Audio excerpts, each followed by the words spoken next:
Hello, Chooms, and welcome to Cyberpunk 2077 lore. This is so exciting. I'm your host, Trisha Hershberger. Shout out to everybody who's joining us right now in chat. Thank you so much for joining this special edition of lore after the release of Cyberpunk 2077's latest expansion, Phantom Liberty. Now, we're coming to you live from the black market in Dogtown, free from corpo and government influence, with a select group of Cyberpunk 2077 superfans to debate Night City lore, from influential factions to Night City legends. By the end of this stream, we will get to the bottom of one of Night City's biggest conspiracies, according to our Night City panel of superfans. So stay tuned to find out what that is. Now, after each round of debate, you will all get to decide who was the most credible enthusiast to move on to the final round, where we will crown one Cyberpunk 2077 lore master. I want to go ahead and shout out all of you viewing on the Crown channel, as well as those of you tuning in on both Twitter and Amazon Live. Also, hi, a big community to everyone watching on my Twitch channel as well. Just a note though, if any of you want to participate in the chat in choosing whose arguments you agree most with, you can only do that on twitch.tv/crown. So you'll have to head over there to get your votes in. Now, it is time to officially introduce our experts for today's episode. I am truly excited to welcome these individuals who also share a passion for cyberpunk and the amazing stories brought to life in Night City. So first up, I'd like to bring out Suzi, the Sphere Hunter. Welcome to the stream today. Woo! Hello. Welcome, Hi. Suzi. I'm so excited we have you here. You are such a cyberpunk superfan, yes? Yes. Yes. So much so that I'm in this video game. You are in this video game. Now, we'll actually show you guys some of that a little bit later because it's really exciting. But is there anything you are really looking forward to talking about on today's stream, in today's debates?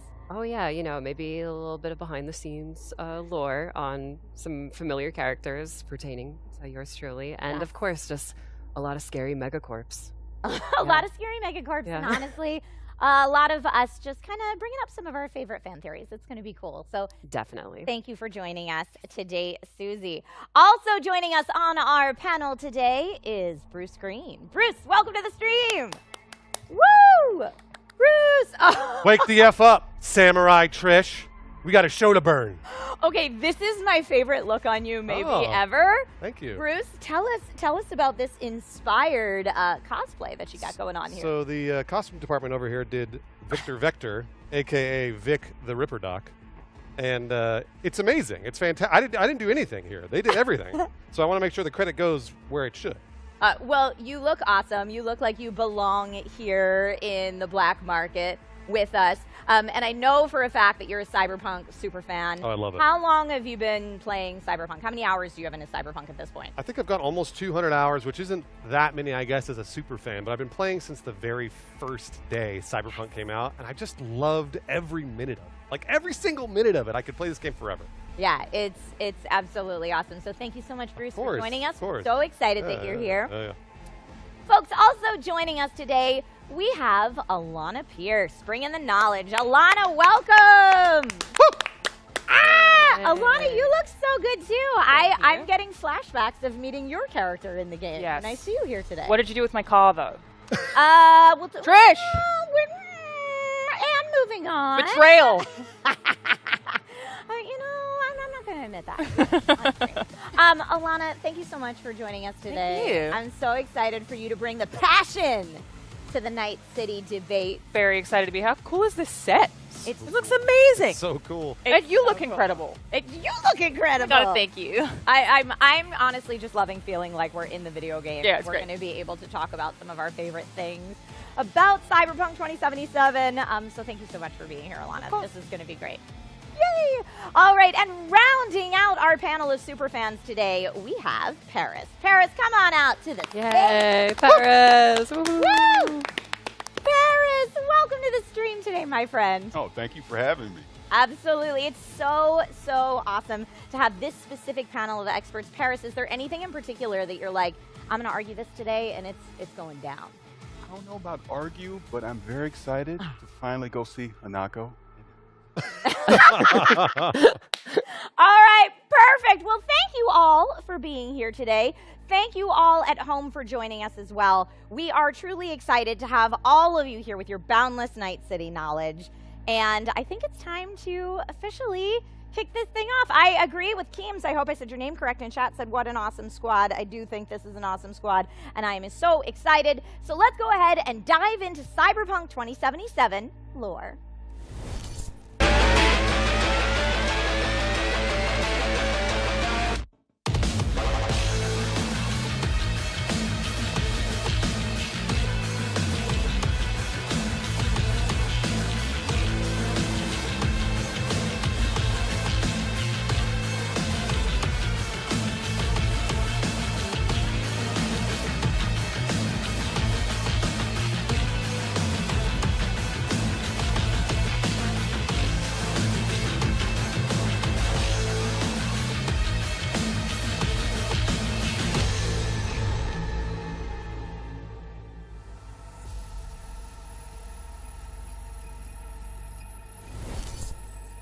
Before we get into the first round of debates, I need to tell you all something very important.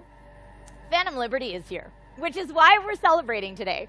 Scan the code below to buy the all-new spy thriller expansion to Cyberpunk 2077 and dive into a story of espionage and intrigue.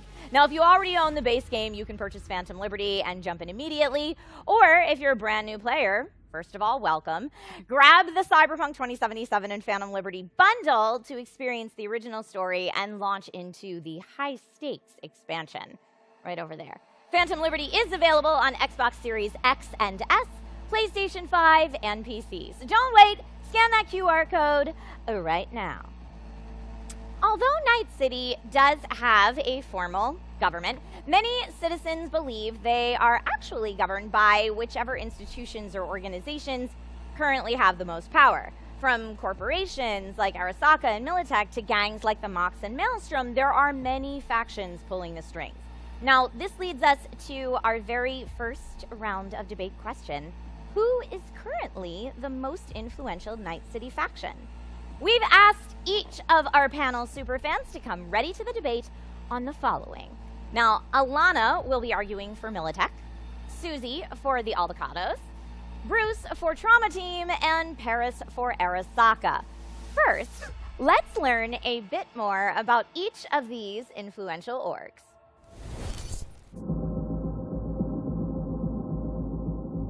The Arasaka Corporation is one of the most influential megacorporations of our time, offering services in corporate security and top-quality banking. The company is also the biggest importer of Japanese-made merchandise to the American and European markets, and Arasaka-branded weapons and military vehicles are among the most sought after by police and security forces. Founded in Tokyo at the dawn of the 20th century as a manufacturing company, Arasaka took advantage of the economic situation in pre-war and wartime Japan. Thanks to the foresight and business skills of its founder, Sasai Arasaka, the company survived the post-war crisis and emerged even stronger as a dynamic venture with tangible assets all around the globe. The Aldacados originated in Los Angeles and are one of the more well-known and oldest nomad nations in the Americas. Founded in the 1990s by Juan Aldacado and Padre Dominguez, who led a mass exodus of hundreds of families from the war-torn neighborhoods of collapse-era Los Angeles. Since then, the Aldacados have only grown in size and influence across North and Central America. Today, the Aldacado Nation's true population is uncountable, but they are undoubtedly one of the largest of the 7 nations. Trauma Team International, usually referred to as Trauma Team or simply Trauma, represents the finest in medical coverage, with a price tag to match. Trauma Team is well known not only for their medical services, but for their militarized paramedic rapid response teams. Trauma Team AVs carry 5-person professional combat-trained extraction units, consisting of a pilot, 2 heavily armed security specialists, and 2 paramedics. They will respond to their client's beacon card or chip and appear on the spot just a few minutes after they're summoned, ready to take the client to the nearest trauma facility or designated corporate hospital. Militech is one of the world's largest manufacturers of weapons and military vehicles, with facilities on every continent. The company provides equipment for hundreds of nations and private and government organizations, especially NUSA military and police forces. Founded in 1996, the company emerged as one of the competitors for the new U.S. Army Infantry Assault Weapons System contract. After the nuclear detonation of Arasaka's Night City headquarters, President Elizabeth Kress nationalized Militech, using its assets to strengthen the collapsing power of the U.S. military. The corporation has since regained some of its independence, and several of its board members still hold critical positions in the Department of Defense. All right, folks, it is time to have our opening arguments. But before we do that, I want to let everybody know, in debating our choices today and our sides, there may be some spoilers that are referenced. So I do want to give that disclaimer. As people are spouting facts, we may get into things that happen in the game. So round one of debates. Who is currently the most influential organization in Night City? Let's start it off with our opening arguments. Parris, why don't you kick it off for us? Sure. Clearly, the most influential organization is Arasaka. Okay, How could it tell not me why. be? They've been around the longest. First and foremost, they've been around since the mid-1800s. And when you think about everything that they're tangled into, when we think about the world of cyberpunk and we think about Night City, from politics, military, espionage, reality, they're everywhere. Anything that happens in Night City, Arasaka is somehow involved. I mean, I think that's a very strong argument coming out the gate. Thank you so much, Parris. I think a lot of folks in chat. I see that one Dad Reel. I hope I said your name correctly. Says Arasaka from the choices given. You're there for that. Now let's hear for an entirely. I feel like this is an underdog argument here, but Suzi, I believe if anyone can make this case, it's you. Tell me why the Aldecalos are the most influential organization in Night City. Some would say they are the most influential organization in Night City. I think it's pretty obvious, you know, like you said in that beautiful video that we just saw. They have members. They have like nomads, like groups, and like refugees from like all over the country. You know, nomads from all 7 nations. If you hate the city that you were, you know, forsaken to, you could just become a nomad and like go with the Aldecados. Like their family's growing every day. So Technically, we don't know how many of them there are, That's true. right? this is true. They Also, could, like- they could have like the biggest force ever if they wanted to overtake. Exactly. It's also like Burning Man all the time. That's pretty influential. Yeah, that's pretty cool. Yeah, yeah. And I guess they're not scared to work with corpse if they need be. So I mean, there's a lot of folks in Night City that we encounter throughout Cyberpunk and in the greater lore that are very much like screw off corpo influence. And so if you're not going to take any influence from any of the corporations, I feel like the Aldecados, that's a strong play. sure. That's a strong play. It's an okay play. It's an okay play. All yeah. right. Well, thank you, Suzi, for making that argument. I appreciate it. Thank you. And so do all the Aldecaldo stands in chat, all right? Avocados. We forgot to mention Pan Am. Pan Am. Super Pan Am. hot. Yes! Super Pan Am. hot. That has so much influence on me. You Me know, too. Me too. she's really hot She's really, and also cool. and cool. And cool. Why did she friend zone me though? Judy. Oh, Oh, you damn, hate to friend see zone it. by Pan Am? Ooh. I You did. hate to see it. You hate to see it. That one hurts. It happens sometimes. There's always the next playthrough. All right. Alannah, tell us who the most influential org in Night City is. It's obviously Militech. Okay. For pretty much every reason. Not only do they have the biggest financial impact, you might think it's Arasaka. Parris. But you'd be wrong, Parris. Oh! I think Militech's at like 1.3 trillion euro dollars, where Arasaka is at like 390 billion, so it's a lot more money. Obviously, nationalized, working with the government, board members who are literally part of the government while also being corpo. It's frankly like every corporation's dream. Most of them just keep it a little bit quieter.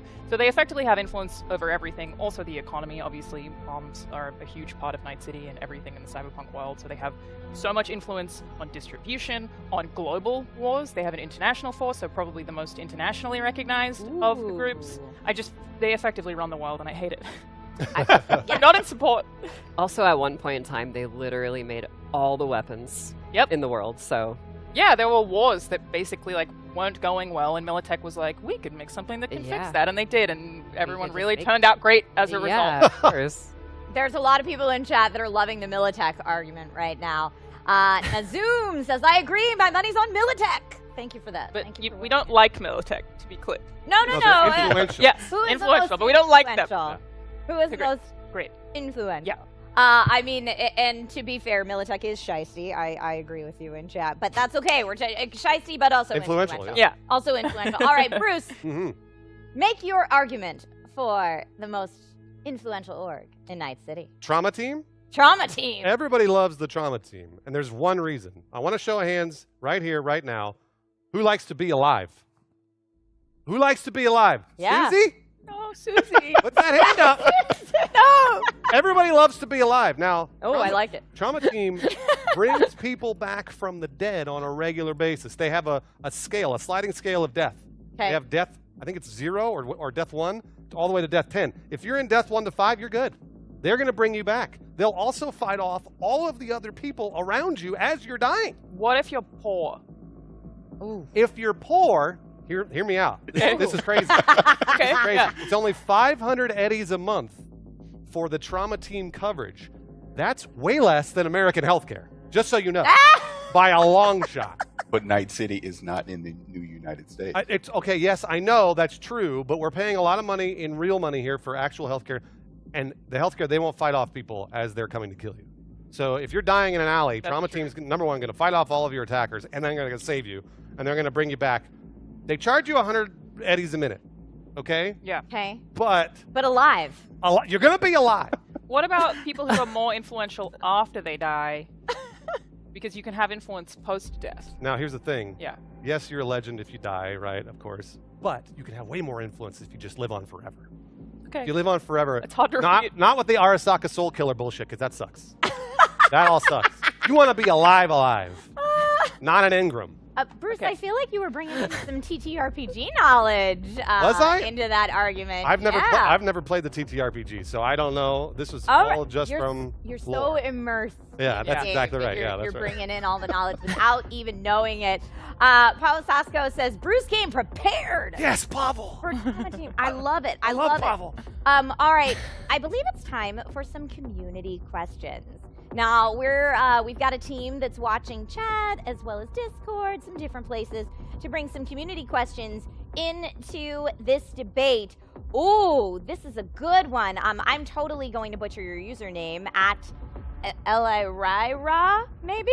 Elvira. Pretty Was good. Saburo Arasaka planning? Oh, spoilers! Big spoilers! Was Saburo Arasaka planning on taking over Yorinobu's body from the beginning? And how does this influence? I mean, I feel like this one's got to go to Parris right now because this is definitely part of your I argument. say yes.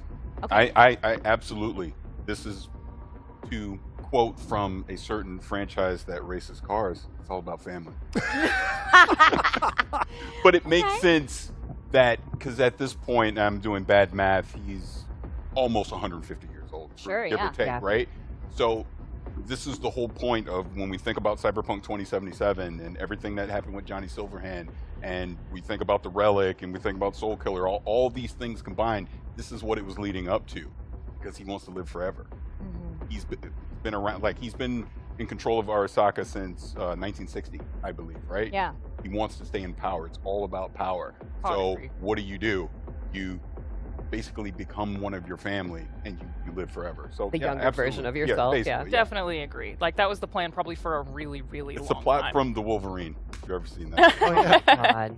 I mean, it is a little sus that he just already has like a copy of himself, Yeah. like Yeah. at Mikoshi. So like, It was was probably- definitely the plan. probably destined. But to also, do like, successfully pulling that off, I feel like makes a strong case that Arasaka is the most influential organ. Well- I'm just saying. Now hold on. We should talk about Soul Killer, because Yeah. he copied himself and made an engram and the whole deal, right? Because he's saying, "Oh, I just transferred my soul from my body to this machine." They've proven that Soul Killer was not working. Okay. They have proven that these are actually just copies of your psyche. They're not actually your soul, because they've taken the data and then moved it into another body, or taken the data and moved it into, like, their servers, and it's not exactly the We get an existential the over same here. It's not exactly the same person. It's true. So Is are it a you soul? saying that potentially the other members of the Arasaka family could have dictated that on his behalf with his copy. Ooh, this is all unconfirmed speculation, Susie's got by it. the way, chat. Susie's got it. I love Sorry, it. Parris. It's the sequel to Free Jack. That's all. Oh my god. How many references are you gonna make? That was I great. have a ton. I do want to open it up for any rebuttals. If any of your fellow panel members made a point that maybe you agree with, but for the purposes of this debate, we need to take down today to get your point across. I am here for it, and now is the time to let that out. I just feel like the avocados, Suzi. I know you feel so strongly about this, but I just feel like they are almost anti-influence, which is much cooler. Mhm. But Yeah. they're not really Fuck off. shaping Night City. Like I feel like we kind of got to rule that one out. How do you feel about that, Susie? Yeah, they kind of don't care about Night City. Well, that's the avocados are very influential, just kind of To themselves. outside of Night They're City. trying to get Outside of in Night City. a little bit. You know, you'll see them here and there on side gigs, but they're Okay. trying to What they do is much cooler. they're trying to leave. Yeah, they're just not I really mean- trying to hang out there. That's true, but it's really cool. Yeah. It is. What, It can we is just vote very for them for cool. that? You Well, say they're so. cool. They're probably the coolest. They're the cool. They are the Avocados coolest. are cool. They are the coolest. Yeah. Yeah. Okay, so at this point, I feel like we now have Arasaka Militech and Trauma Team is always in the running So it, because Trauma Team also never answers to anyone. They don't Okay. answer to any corporation. As long as you got the Eddies, they're gonna save you. okay, I feel like. I But need nobody to- answers to them. Okay. You know what I'm saying? Like What do you mean? Like literally, who else in Night City, aside from people who like are dead, answers to them in any capacity? What do Like the government doesn't care. no, The big corporations don't care. no, not at all. Because Trauma Team saves them all. Well, I mean, you're making a good case, but I just don't feel like it's necessarily influence. You're right. I know. You're right. You're right. All right. Arasaka Militech are badass, and Trauma Team is just saving people. Also, they volunteer for charity. Just so you know, they volunteer for charity in Night City Okay, so hospitals. avocados are the coolest. Trauma Team is the best of the. Keeping Of the people bad. alive. Nice. Everyone wins it. Everyone gets a participation award here. Oh. Making it work. Definitely everybody gets a participation award here. We're all just here having fun talking about a game we like. But I do think at this point in the conversation, it seems like, chat, correct me if I'm wrong, but I think what I'm seeing from you as well is that it's really Arasaka versus Militech at this point. So, and feel free, Bruce and Susie, to weigh in on Arasaka versus Militech as well. But Alannah, do you want to give us the, like, why is Militech specifically more influential than Arasaka? Only one of these companies made a nuke. That's true. That may have blown You up know what I mean? the other Millions company's of people building. died. Probably did blow up the other company's building. We already know that nuclear warfare, terrible thing again. Don't endorse anything to do with what I'm arguing. Nope. Very bad. It has an influence on the entire planet perpetually forever. The nuke is the ultimate end game. They could blow up Night City in a second if they wanted to. They did blow up a building. I feel like it's hard to come back from. Well, they didn't blow up a building. I was gonna say, They did We'll they- get there. Did they though? yes, okay. But it has to have been their bomb. You know what I mean? Because they were the ones that made Yes. the bomb. It ma- Without them making the bomb, right, the thing doesn't happen. but they didn't do it. They didn't Did they? exercise their influence. Or Correct. did they? Maybe did they they? Or did. did Might they? have. I don't know. All right, Parris, I want to hear from you. Why is Arasaka more influential than Militech? Hey, Alannah. Oh wow, Oh, phone. no, he's got notes. Oh, we got notes. My note just said We nuke. could do that. So, I want to take you back Okay. from my opening Okay. monologue here. A little thing called the Unification War Okay. that happened in 2069 through 2070. This is where the new United States were trying to get the free states obviously unified with them. But Night City didn't want to do that. They did not want to be a part of that. So what did Arasaka do? They secretly and quietly supported the free states. And, Mhm.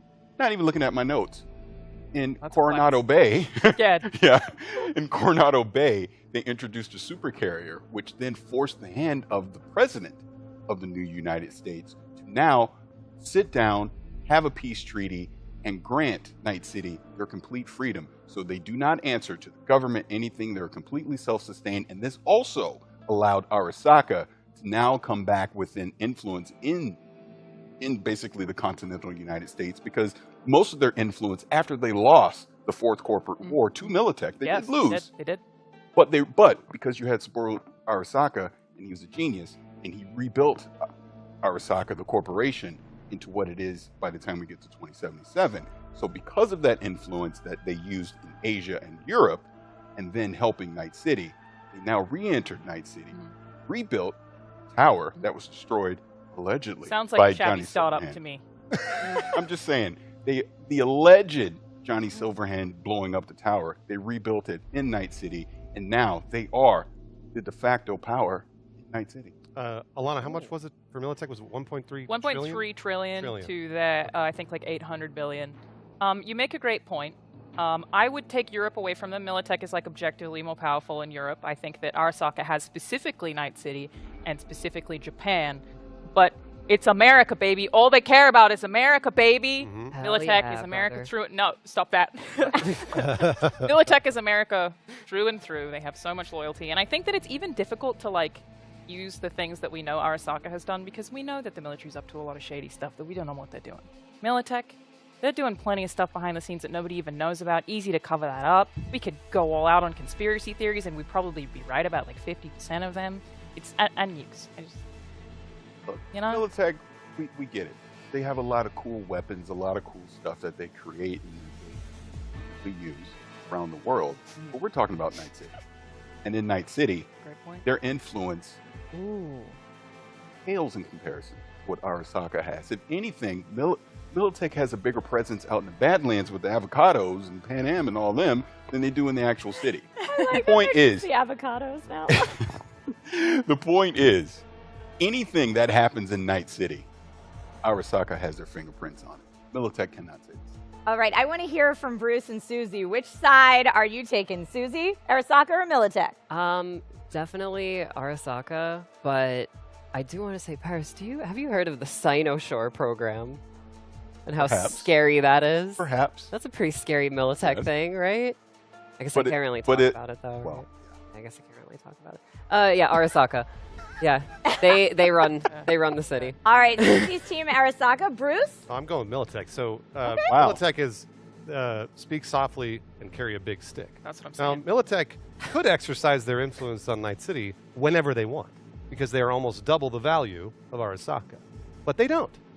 And to me, that is actual influence, because they don't want to stick their hands in everything. Arasaka's holding on to it. You know, what is it, the line from Star Wars? The more you grip Night City, the more Night City slips through your fingers. I loved it when Luke said that. I don't know if Luke said that. Specifically in reference to Night City. I'm on your Oh, side. you're right, sorry. I think that Militech does have the influence, though. They just hide it better because they're shady, which to me is scarier than the evil you know. I would agree. I would completely agree.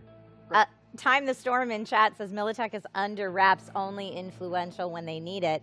And I think, as you all brought up, maybe that's part of this here. Can I take you back to a little program? Please Please do. do. So Parris. scared he was going to I love when Parris out talks. again. A little I love when program Parris talks. called Cyberpunk Edge Runners, where Ooh. we met our hero, our good to call him antagonist in a way, but we met David. Mhm. And where was David? What was he doing? He was at Arasaka. He wasn't messing around with Militech. Where did all the cool stuff that he got the cyberware, where did it come from? It didn't come from Militech. It came from Arasaka. When we got in that final episode, no spoilers, but when we got in that final episode and there was the big battle going on, who was getting their butts kicked by David? It was Militech, not Arasaka. Who finally stopped David? It was again, Arasaka. So you can have your silent influence, waiting, slipping through your fingers and all of that, but what's the point if you don't actually use it? Well, I feel like that is a super strong showing for Arasaka. So, Alannah, I want to give you one more chance. They bombed a building! I mean, it was their bomb. I don't know how but they you go any built harder it than that. Okay. taller. It's the tallest building now. Blow it up again! It's the... Get too political. Get worked up. I just feel like the person who's holding the nukes for everybody has infinite power at all times. That's the reality. They absolutely do, and that's the truth. It's not that's not an opinion. Thanks, Bruce. It's just truth. Facts. Just Bruce said facts. That's just Oh facts. yeah, He said no brother. cap. That's just fact. That's what he said. We got people spewing truth on both sides of this argument. So, Chad. We got Adam Smasher. Oh, he's the worst. Great point. Chat's been Great talking point. about Smasher quite a bit, Hate him. and I'm so glad I don't have to decide the winner of any of these rounds of debate, because Chat, that is up to you. So we're going to go ahead and pull up a little voting bar here on the bottom. Chat, it's your turn to decide who won round one. For all of you viewing this stream on Bruce's channel, on my Twitch channel, as well as those of you watching on Twitter or Amazon Live, make sure you come over to twitch.tv/crown to participate in the voting. You will have access to the special emotes being used in the graphic and can decide the overall winner. So you can see on screen right now, folks, are you voting for, oh, we can see chat on screen right now. Hi, chat, that's you. For anyone going, is this live? There's the proof right there. You can see, all right, so you'll be voting if it was, vote the yellow crown on screen right now. If you're siding with Parris for Arasaka, and the red crown, span that red crown emote if you're voting Alannah for Militech. So who had the better take? Was it Arasaka or Militech? Put those crowns into chat right now. Yellow crown, Parris. That's so many yellow crowns. Red crown. Nuclear bombs. That's what I'm saying. Oh, no. Click that. Nuclear bombs. Nukes, people, come on. Nukes. I love, all right, I see a lot of support for both sides. It's This actually is a pretty good. tough, It is. Yeah. It's moving. Oh, wow, look at it. this is a It's tough going over to the right call. side. Let's go nukes. Going to Militech. This is Nuclear a tough bomb. call, I man. bombs. Edge runner. Oh, man. Parris was very well informed. Paris. He was very well. He did a really good job. I feel like everyone was very well informed. I saw someone in chat say, who is red? Red is the Militech take, and yellow is the Arasaka take. That's right. Wait, is it? think I thought Oh, red was sorry. me. Yeah, no, you're Wait, what? red. Is I'm it? red. I am red. 'Cause I'm right. Wait, we're on the red side. There it is. We're on the Go red to side. side. Red. Red, Yellow, red side yellow, is Militech. Yellow for Parris, Yeah, and red for Alannah. Wait. Yes. they're doing it. On our I on see the some geese in side. there. Oh, yeah, I know. Goose is in there. I see some scooter Thanks man. for that, Scott. Okay. Appreciate that. Yep. We see lots of our chat in there. Yeah. Hey, Hey, chat. hey, community members. Hey, friends of Crown Is Channel. that All is right. it really down the It's middle? that close. Wow. It's really down the middle. Wow. close. How They wild. are both really scary. So. They are They both are big scary. Very, Okay. very scary. Okay, I am being told that the votes have all been tallied by our esteemed production crew behind the set. Thank you. And yellow was our winner by just a tiny bit. Oh, Paris, round winner. nice job, Oh, Paris. wait, I won. Oh, good. Nice job, Paris. Yes. You are yellow. Love that jacket. Paris. The Love that jacket. jacket. Paris, congratulations on you. winning round one, which means you will go on to debate in our final round to maybe be our Cyberpunk 2077 lore master. That would be scary, but okay. It was apparently a less than 1% difference Wow. in the vote. Wow. Wow. Is what I'm being told. All right, we're gonna regroup and come back with even more lore right after this. Oh my god.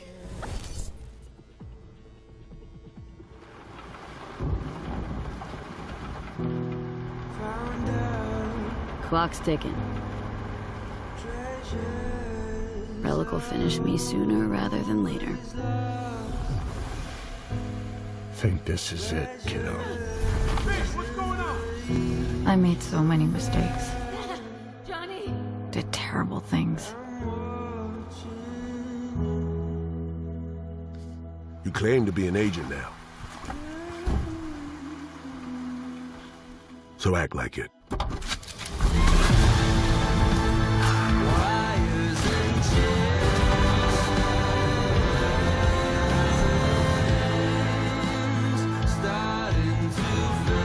You play grown-up games, you face grown-up consequences. What would you do in my shoes, Johnny?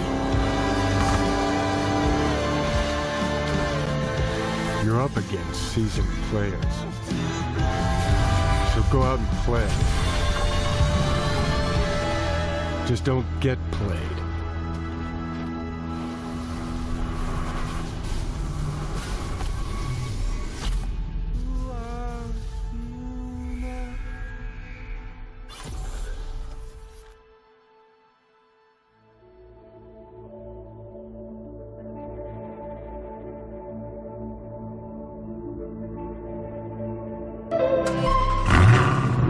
Pit Crew returns to Crown. And it's a can't miss for gamers everywhere.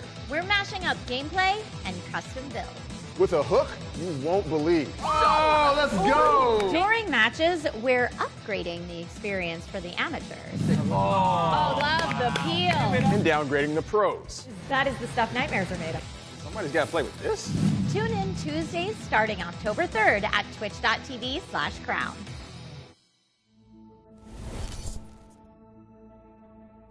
Welcome back, everyone. I know we kind of talked about it a little bit earlier, but chat, you are part of the set right now in the black market. You're right here. This is you. That one, Dad. Real says, "Let's go." Welcome. This is mad hype. So you'll see yourself on little screens throughout the black market here, and thank you so much for being a part of the show and a part of this discussion. Anyone who has comments or questions on the topics that we're debating, throw them in the chat. Be a part of the conversation. We love having you here. So thank you so much. All right. So let's move things along, shall we? But before we get into our next round of debates, talking about influential Night City legends, I want to talk about Alannah and Suzi's characters in Cyberpunk 2077. Now, Alannah was a part of the original game release. Alannah, tell us about your character. Her name is Lana Prince. She's a nomad. You can only find her through the nomad playthrough, which I love. It feels very Australian. Obviously styled by the beautiful wardrobe department here to sort of look like that today, which is the first time we've done that. It's super cool. Couldn't get the robot arms down. Maybe next time.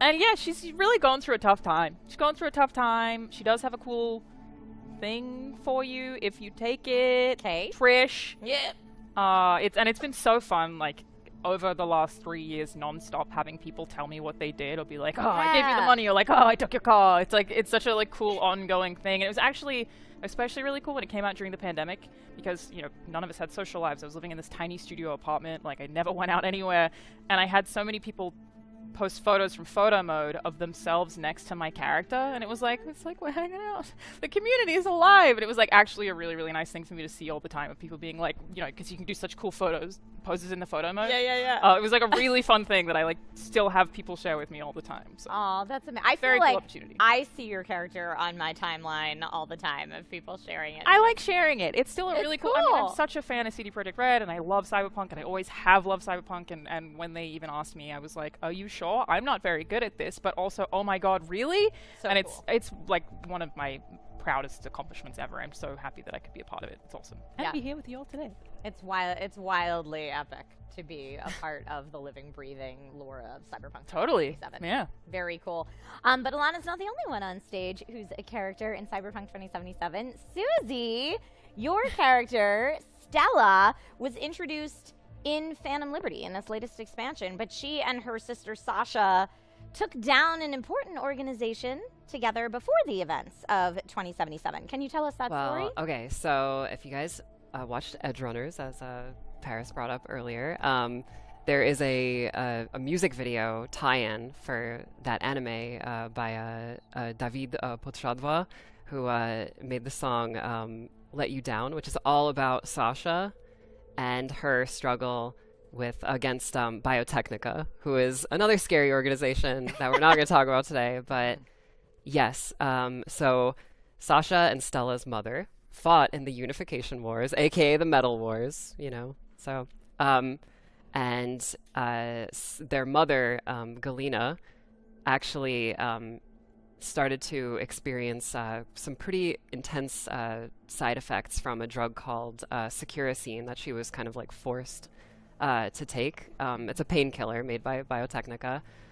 Those side effects were never disclosed to the public, and the drug was not recalled at all. So cool. Obviously, that angered the children. I'm starting to feel like Night City's a bad place. Yeah, it's not a bad place. I'm getting bad vibes. No, come on. That angered the children, and they took separate paths.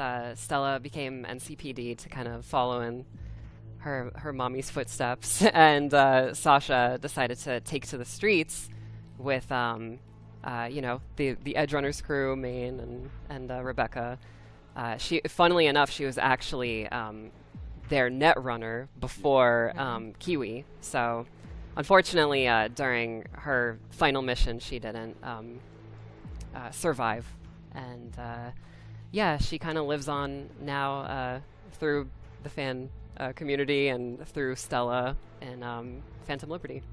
How cool is it to be a part of the Cyberpunk greater lore? It's pretty wild because I played the tabletop game growing up with my friends, and you know, I remember like being very emotional when I got the emails about being in Phantom Liberty. You know, because the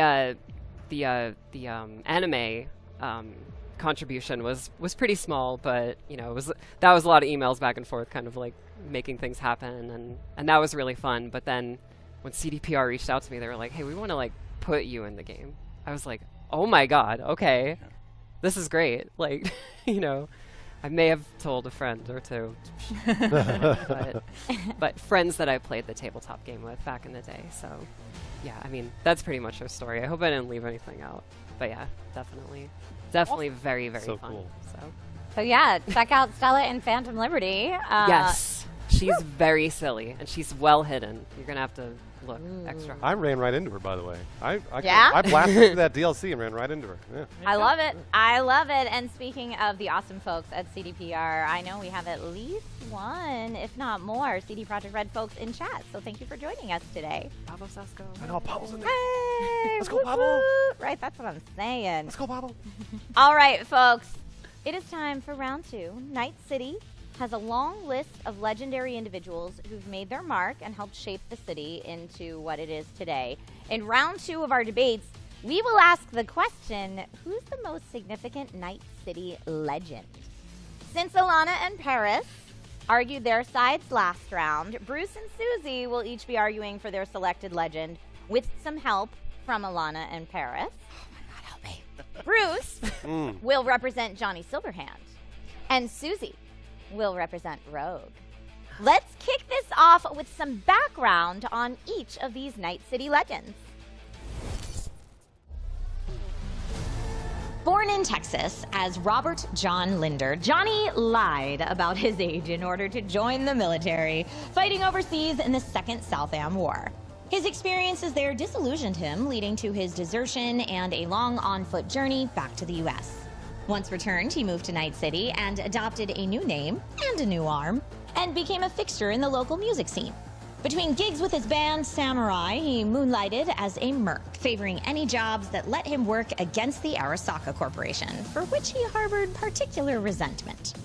After the kidnapping and murder of his then-girlfriend, Alt Cunningham, Johnny escalated his fight against Arasaka, inciting a riot to storm their HQ. Later, during the Fourth Corporate War, he allegedly participated in a raid against Arasaka, planting a nuclear device that would devastate the city. Today, he's remembered more as a notorious terrorist than as a musician. Once a professional solo in the famed Merc team known as the Atlantis Group, Rogue Amanderas had a storied career even before her alleged involvement in the bombing of Arasaka's tower. Afterwards, she denied and continues to deny any role whatsoever in the assault, but used the notoriety to shift her role from mercenary to that of a high-powered fixer. In 2077, she runs The Afterlife, the top Merc bar in the city. She's one of the most well-connected people in the city, and hardly anything escapes her notice. With all that being said, who is the most influential Night City legend? Let's hear the opening arguments, and I think we should start with Suzi. Rogue is alive, so that makes her pretty influential. Yeah. I mean, I think it's pretty obvious. Like literally every merc and fixer kind of like looks up to her. She's been around the longest and is just the coolest and the best, even though she may have sold her soul to corporations and other things. But no, she's the coolest. And she runs Afterlife. And not dead. And not dead. Yeah.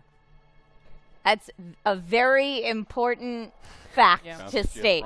So maybe influence over a longer period of time because not dead. Yes, and I feel like, you know, I'm not trying to throw shade or anything, but if you look at Johnny's influence, it's that one guy with his little samurai merch stand. Yes. It's probably it. And V. What? Of course, but... Okay, Bruce, I have to open the floor. Why is Johnny Silverhand the most influential? You're going Night to take City that, legend? Bruce? I am not going to. You're going to take that? Johnny Silverhand might be the coolest video game character of all time That's true. ever. I agree.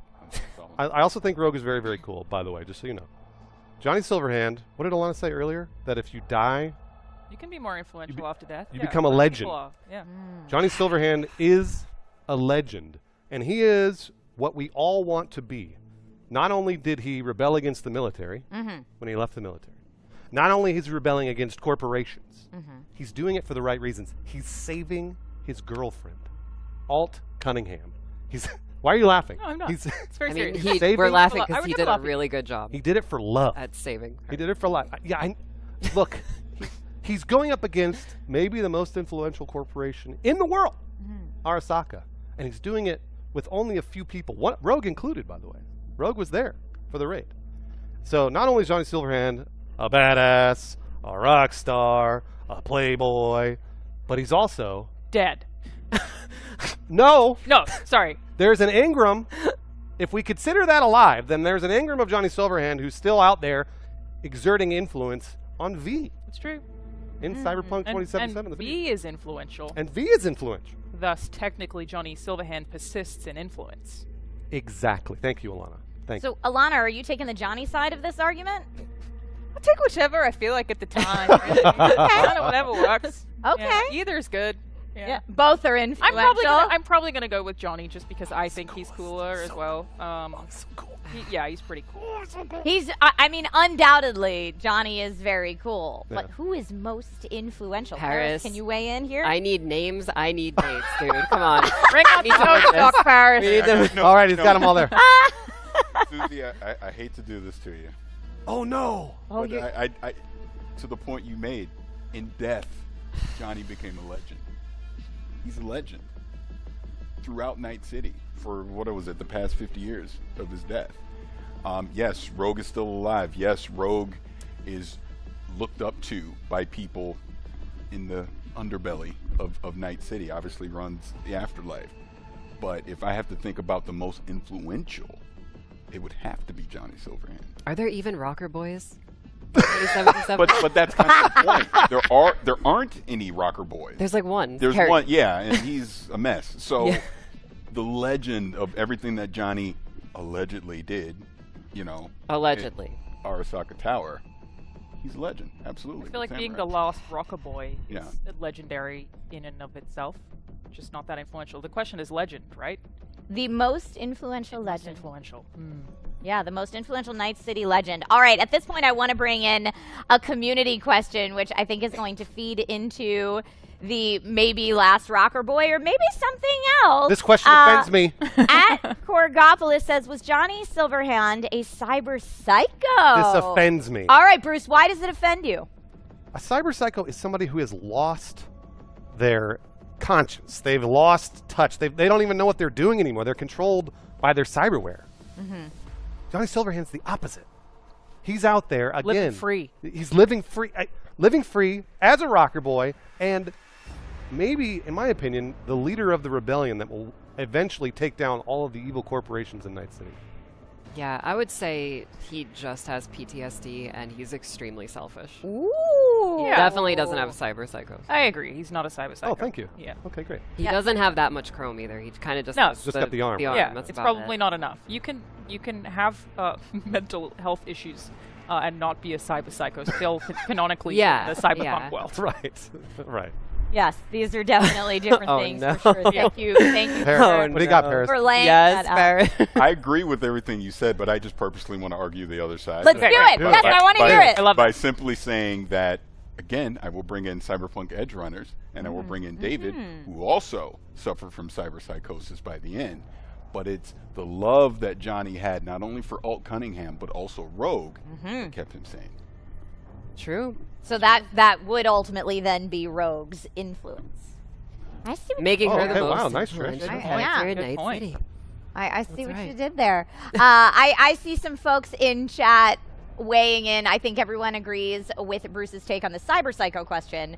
for sure. But now I do want to open it a little bit for any rebuttals that may happen. Suzi, if there was any part of Bruce's argument that you disagreed with, or Bruce, if there was any part of Suzi's argument that you disagreed with, Go right ahead. feel free to rebut away. I kind of don't disagree with Suzi. Yeah. Either. Yeah. But okay. also at the same time, I didn't really like factor in V's journey and how like V, you know, can potentially become Johnny. Yeah. Yeah. That's right. At the end. If Spoiler. Yeah. Yeah. Yeah. If you want that to happen, making, you know, them kind of like, Yeah. you know, Alive-ish. rise from the dead. Yeah, exactly. I also want to talk. I don't want to talk about this. But Johnny Silverhand is just an engram. Yeah. It's not actually Johnny Silverhand.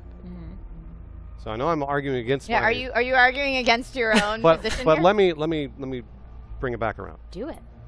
The Johnny Silverhand engram can be copied and kind of put everywhere the world over, and I still think that, in my opinion, that's the influence that he brings. He can influence anybody, not just V. He can influence anyone where the engram can be injected. It's like limitless potential for the future. Like we don't know where that ends. Because it just keep happening. Because he might be the perfect engram. Yeah. Johnny Silverhand might be the perfect one. Now, again, I know it's not just him, Okay. but he might be the perfect engram to then stoke a rebellion. You know who else knew that? Saburo Arasaka. That's right. That's right. It's true. It's true. It's true. All right. Does anyone on our panel, Suzi or anyone who wants to come in with the assist, really want to argue that Rogue is more influential? I feel like we've heard a lot from the Johnny Silverhand side. Let's hear it for why Rogue is going to be the most. I mean, influential Night City I administrator. would say in defense of Rogue, again, in present day 2077 Night City, she absolutely is. Because she's alive, number one, but she's a known figure running the afterlife, and she's the go-to. Yeah. If there's a problem, if there's something that needs to be solved, something needs to get done, you're going to go to Rogue. Everybody knows I Rogue. mean, I think the afterlife thing shouldn't be understated either. Is like if you consider the amount of meetings and important conversations that are facilitated Yes. by Afterlife, which thus is her facilitation. Effectively, the underbelly of the city kind of runs on Rogue's business. Right. Without it, I don't know where these people would be having these meetings, if they would be safe having these meetings. Like, it's obviously Right. a very important place that only exists because she runs it, and everyone has faith in her. So that's pretty huge. Yeah, for Worth sure. considering. For sure. I see Pinky Julian in chat says Rogue is the queen of the fixers. Exactly. Duh. Yeah. Beardtastic says the same, top fixer in Night City. So then I guess we have to define what is influence in Night City. Maybe that's what this round of the debate comes down to. But to me, I think when we talk specifically Rogue and even Johnny, it's what level, what's the word I'm looking for? Level or class in Night City are we looking at? At a corporal level, neither one of them would have influence. Sure. Right? Yeah. Out in the Badlands, they're not going to have influence. But on the street, where the people are, Rogue's going to have influence. I feel like Johnny did so much himself, but Rogue is the one she's effectively running the gossip of the entire underbelly in a way. Like, you go to her for information, you go to her for gigs. Like, she's got her hands in everything. So that's like her brand of influence, where Johnny's is like himself, the things he personally did, which Rogue did a lot of stuff too, but like is now her current influence is like Game of Thronesy, you know? Yeah. Like tendrils and everything. She also has her, again, I know I'm arguing against Johnny Silverhand, but she also has her hands in a lot of corporate pots. Yep. She is a little bit in with the not a little bit, a lot in with the corporations. Right. And that will be my argument against her, is that, again, she can be bought. But in terms of influence, she will be, she can influence corporations and they can influence her. Good cases to be made across the board here. It's true. I think so. And chat is weighing in. I love chat. Thank you so much for weighing in on. I see great arguments for both Rogue and Johnny Silverhand here. We do have another community question that we can pull up. Here we go. Community question from @ToxicTom, I believe is your name. In the beginning of the game, it's really Rogue. In the end, through V, Johnny wins. IMO. Thoughts on that? It can be both, but that is a much less interesting debate. Definitely. Why not we both could is make the it both, answer. and we're all just friends at the end of the day. Right. Everybody's right. Well, the coolest thing about Rogue and Johnny is they had a relationship. Yeah. Yes. So, like, clearly, they both really love each other. I mean, Rogue's still doing Yeah. favors for Johnny even at the end of the game. Yep. So, yeah, that is not the greatest debate, but they're both so influential and both so cool. To kind of like destroy my entire point from before. We do get like full conversations between Rogue and Johnny in this game. We do. So he technically is alive in some manner, that being like an afterlife in V's head. Yeah. So That's true. like he takes full control and becomes himself. Mm-hmm. Isn't there a love scene? There sure is. I feel like there's a love scene, right? It's awkward. Oh, don't act like you don't know about it, Bruce. Is there a love? Don't act like you don't watch that every day, Bruce. Is there a love scene? Oh, that come on I now. watch? Oh, I haven't seen it. A lot of times. It's only You have watches. a bookmark? I mean, maybe. I've seen your I'll search history. send you links. All right. Love scenes aside, I think it's time for the final arguments. So, Bruce, why is the most influential Night City legend Johnny Silverhand? Go. Because even in death, he continues to affect Night City. Not to mention the nuke he dropped, that affected Allegedly. hundreds of thousands of people. Nukes. But I just Hell think, yeah, brother. I just think that influence in this case, for me personally, the individuality of Johnny's influence is just so cool and something that we all aspire to do and to be. And that's why I think he is the most influential, because even the lowliest of low in Night City can look to Johnny and be like, maybe I can be Johnny Silverhand. He was just a random merc that played in a rock band. And he's out here bombing Arasaka. One rocker boy to make a difference. I love it. All right, Suzi, take it away. Final argument. I'm changing sides. It was Johnny. Oh. Johnny won. He taught everyone to never stop fighting, which is what he never stopped fighting until he died. And V. Rogue ain't doing no fighting. Yeah. That's great. Does anyone want to argue for Rogue on the panel? Still alive. I'm Johnny. Still alive. Yeah. Still alive. Yeah. Right. Johnny's alive. I mean, define alive. All right, at this point, chat, it is now your turn to decide who won round 2. If you're watching, Oh my god. if chat votes for Rogue, this is going to be so hilarious. By the way, folks, if you're watching Lore on my Twitch channel or Bruce's Twitch channel, as well as any of you who might be watching on YouTube right now or Freevee, make sure you come over to twitch.tv/crown to participate in the voting there. You will have access to the special emotes that are being used in the graphic and can decide the overall winner. So let's go ahead and, I see our voting is pulled up at the bottom of the screen. Folks, if you are voting that Bruce's take, that it was Johnny Silverhands was the stronger take, please give a red crown emote in chat. And if you are voting that Rogue is actually the most influential Night City legend, and you want Suzi's take, that would be the yellow crown emote in chat. So start voting now by spamming those emotes that you see on the screen. We should say also, Suzi was assigned Rogue. I was assigned Johnny Silverhand. And Aldecados. And Aldecados. Oh, yes. So we had a tough run. I got the worst hand. Yeah, and I saw Johnny on my name for the show, and I was like, oh, yes, because I love Johnny Silverhand. Everybody loves Johnny Silverhand. So to be fair, that was a tough debate. It was a tough debate, but we also have a lot of Rogue stands in chat. A lot of people absolutely, supporting and loving your arguments for Rogue and Rogue's influence over Night City.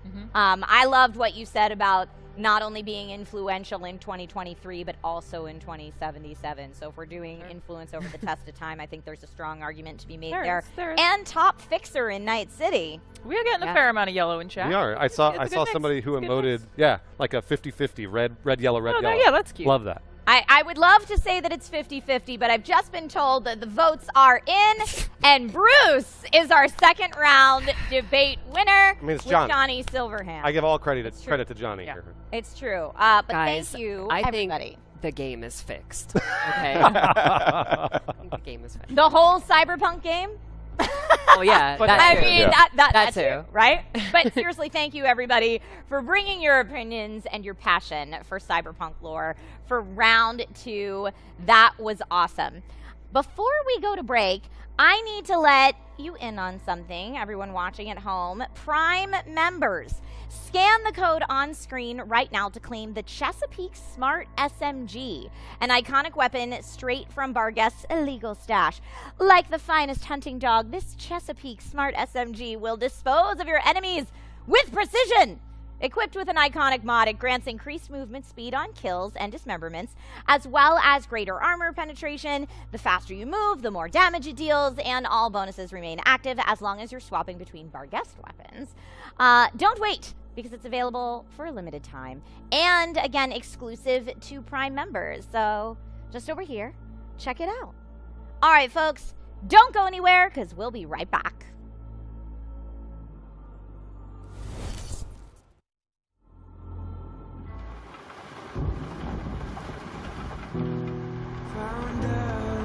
Clock's ticking. Relic will finish me sooner rather than later. Think this is it, kiddo. I made so many mistakes. Johnny! Did terrible things. You claim to be an agent now. So act like it.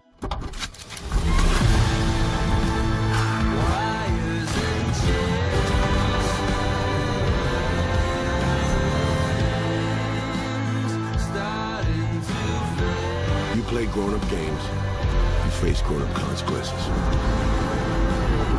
What would you do in my shoes, Johnny? You're up against seasoned players.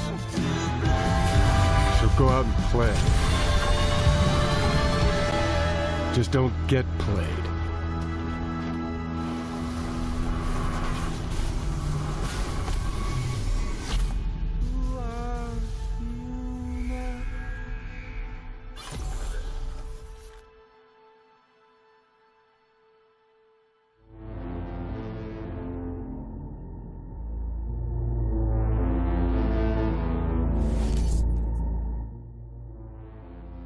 Welcome back, everyone. Before we get to the third round of our debates, I had a chance to sit down with Pavel Sasko, Quest Director for CD Projekt Red, to talk about the new expansion and get his thoughts on some of Night City's lore. Check this out. Pavel, welcome to the stream. Thank you so much for joining us today. To start us off, can you give us a little insight as to what a Quest Director does? Yes, so actually in our studio, my responsibility is to direct quests, open world and cinematic department. So that means that we are the teams that are designing the story in our games and implementing that. That's pretty much it. We are cooperating very closely with our writers, and we are designing everything, really, all the narrative content that you're seeing in the game, all the characters, all the scenes, and then implementing it, and then later polishing it up, and then making sure it's all solid and bugless as much as possible before the release. What were some of your influences for the spy thriller motif of Phantom Liberty? Oh, this is a fantastic question. So actually, very early when we were discussing, how the story should be in Phantom Liberty, we were looking for something unique, something distinct, something with its own identity, but in the same time, something separate from Cyberpunk, but not too far. Cyberpunk as a subgenre is something that is partially a noir. It has elements of Western, elements of drama, of thriller. There are, of course, elements of romance even. And we were looking for something that would be sort of around those genres, but wouldn't be too far. It was, I think, at the beginning of 2021 when we've been discussing all of those ideas with our directors, and it was actually me and our narrative director, Igor Sarzyński, and we have proposed, what if we would actually go into spy thriller? What if we would actually try to tell this kind of story? Because it wasn't really being told in the games that much, and the combination of spy thriller and cyberpunk hasn't been done at all. So that was something that was really exciting for us, something completely fresh, something completely new. And there are all of the references and all of the interesting inspirations, I would say, that come in. Tinker, Tailor, Soldier, Spy, of course, had Bridge of Spies. We had Coppola's Bond movies, actually. When you play Phantom Liberty, you'll feel it. Especially, I would say, probably Casino Royale, Skyfall, Men with a Golden Gun, all of those. Those are, probably the main inspirations. But there are also, I would say, movies that were like purely focused on action. Bourne's Identity is there as well, or even Ocean's 11. But outside of that, I always teach my designers, always go to the source. In media, we call it a culture of remix. You know, to just learn to create based on actual sources rather on something that someone already has transferred in some ways. That's so cool. I love that you took inspiration from not only fan favorite fictional spy movies, but also from real life. That is so cool, and I'm sure it will come through in Phantom Liberty. So that's awesome. Pavel, what can you tell us about Solomon Reed? Oh, Solomon Reed is such an interesting, nuanced, and multi-layer character. We actually really early knew that we want Idris Elba for that role. It's actually slightly different to how casting of Keanu Reeves went, because with Keanu it was like this, that we sort of had a story already written, at least in a form of, like, I would say fairly detailed outline, so we knew what's gonna happen. And then when we have casted him for a role, we sort of, when writing, certain scenes and whatnot, we of course, took into account his stronger sides, to make sure that he shines as Johnny Silverhand. In case of Idris, it was slightly different because we have been already sort of knowing that we are looking for this father figure person who was very important for Somi, who he has recruited. Somi is another important character. She is the netrunner that you're going to meet at the very beginning of the story. So we sort of knew that he is going to have this fatherly relationship with her. So it was important for us to get someone, I would say, charismatic, with a certain posture, with a certain demeanor, on the screen. And very early, we came up with this idea that maybe Idris Elba would be a guy that would like it. And we have approached him, and after hearing our pitch about the story, he actually really got into it. He actually really liked the character that we have built for him. And then from there, knowing already that actually Idris Elba is the one that is playing the role of Solomon Reed, we were able to design quests, but also scenes and moments in that story around his strong sides. I think this is really different when you're designing the story and writing for an actor that you already know fairly well, versus when you're actually writing and then casting an actor for a role. It's a slightly different way of approaching this. This as much as I will say, not to spoil too much though. Yes, no spoilers today for sure. Pavel, there are many pieces of cyberpunk lore that seem intentionally vague. Would you say there's a reason for that? Oh, absolutely. I mean, one of our like lore masters, I would say, Patrick Mills. Patrick is a guy who's basically taking care of a lot of lore elements when it comes to cyberpunk on our side, and we cooperate very closely with Mike Pondsmith on those topics. And we often have conversations about like lore and so on, how those things should be tackled. And a lot of them are intentionally loose, so that we can find out the inspiration, maybe not the inspiration, the interpretation of that lore the way we would want to use it. And of course, more we use it, more specific it becomes, right? Because then we had to realize it in some form. There had to be certain devices and solutions, technology, right? That is already established in the world, and then it becomes the part of the language that the game is using, and that language sort of merges together with that lore and sort of becomes, something very material, something that actually everyone needs to learn who is actually working with that IP. And actually throughout working on Cyberpunk and also Phantom Liberty, there was numerous situations, right, when we had some kind of lore assumptions, and then just throughout conversations and discussing and trying to figure out what works, what doesn't. Also on a level of gameplay, we reached some conclusions when it comes to how given elements should be done. Yeah, and not only does it give creators so much room to move, but it also gives fans so much room to speculate and fan theory and discuss online. So very, very cool. We are all very appreciative. Can you tell me a little bit about what went into designing Dogtown and creating the story and the lore around Barghest, Solomon Reed, and the black market? Oh, amazing question. It's just like I'm just wondering how to answer it below 6 hours. I think like the most important thing that I wanted to mention is the fact that we really wanted to give Phantom Liberty and Dogtown itself its own identity to make it really feel like a separate world. But in the same time, it still had to match Night City. It still had to be part of it. And there was like this challenge, I would say. And the Dogtown, as you see it, is a result of really that, I would say, artistic research, artistic struggle to find the answer for that question. There was like so many inspirations that our artists drawn from, like, let's say Panama, and other countries that we haven't been using before as an inspiration for Night City, to just give it really this very clear flair. Aside of that, of course, the most dominant and most important factor is the fact that Dogtown is ruled by Kurt Hansen. He is one of a former military man, he's a businessman, he's an opportunist, he's a guy that was left out together with his army, with his unit in Night City after the war, and he in a way had sort of no choice, and he has made the part of that destroyed district his own place. And when you're moving through Dogtown, you will see this dominant element, the Barghest, right? Barghest is that militia, that unit that Kurt is leading, and you will see them everywhere. You will see them patrolling the streets. You will see them, using their own weaponry that they're producing.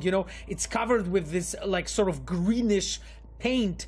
You can see the symbol that they are using, the symbol of the dog, the Barghest, on their vests, on the buildings, on the watchtowers. And you will see that district is much more militarized than actually other parts of Night City. In Night City, of course, you do have NCPD patrolling the, let's say the Corpo Plaza and the most important places in Night City.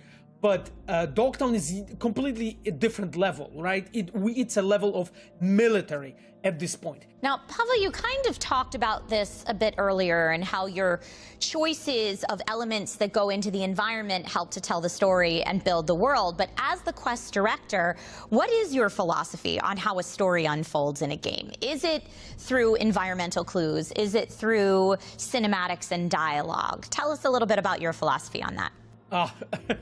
Okay, I love the question, but I don't know how to answer it briefly. I will try. There's so many different things I can tell you here. Like, first of all, I think the most important thing that impacts, our philosophy of making quests is the way how we approach our pipeline of creation in general. We normally start with like story outline, and we iterate it together with our writers. But then just after, you have quest designer, cinematic designer, and writer, who in that, I would say, triangle, keep on iterating that short, small description of a story and rewrite it into actual screenplay.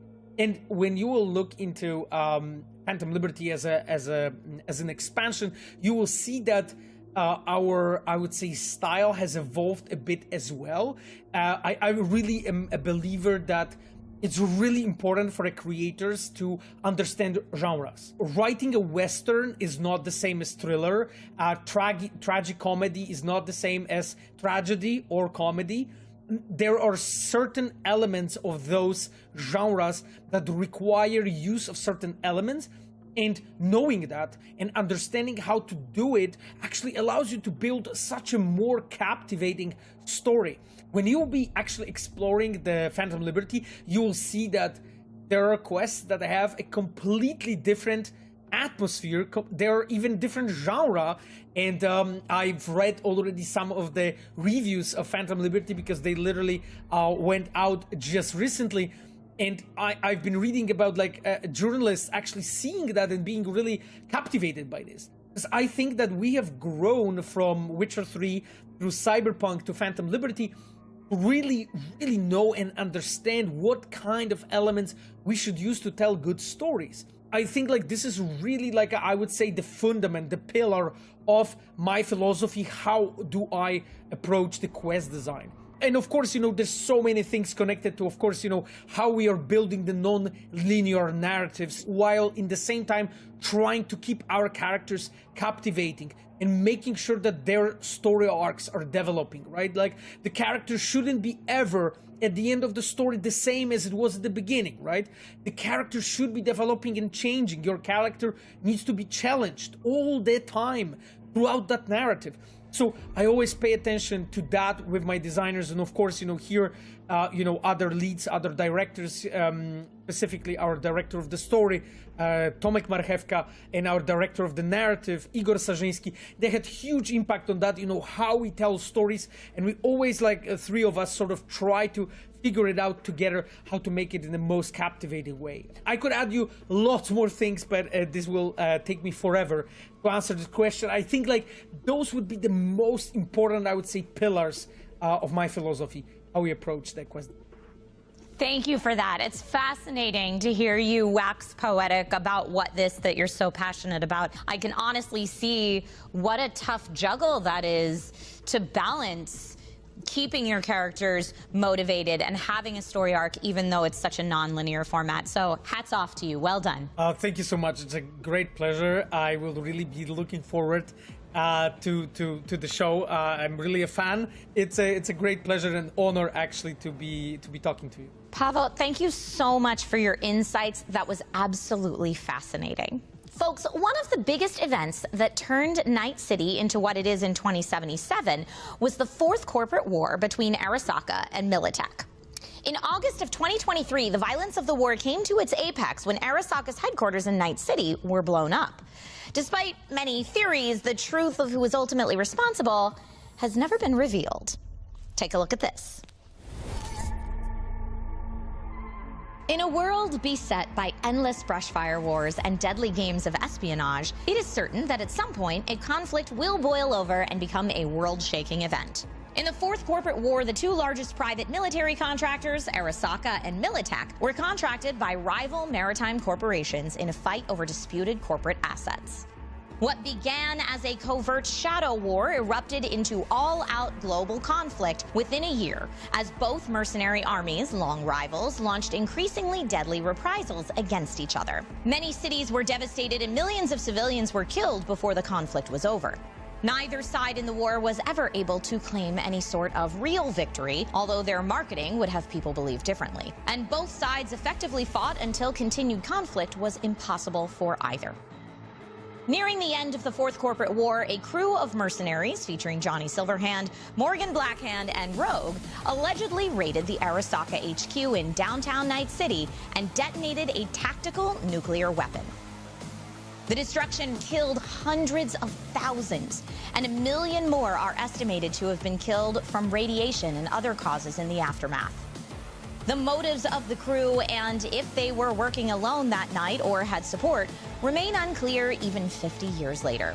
All parties involved in the destruction found in the aftermath that nothing was to be gained from association with the act, so conspiracy theories, alternate histories, and denials have made separating truth from lies all but impossible.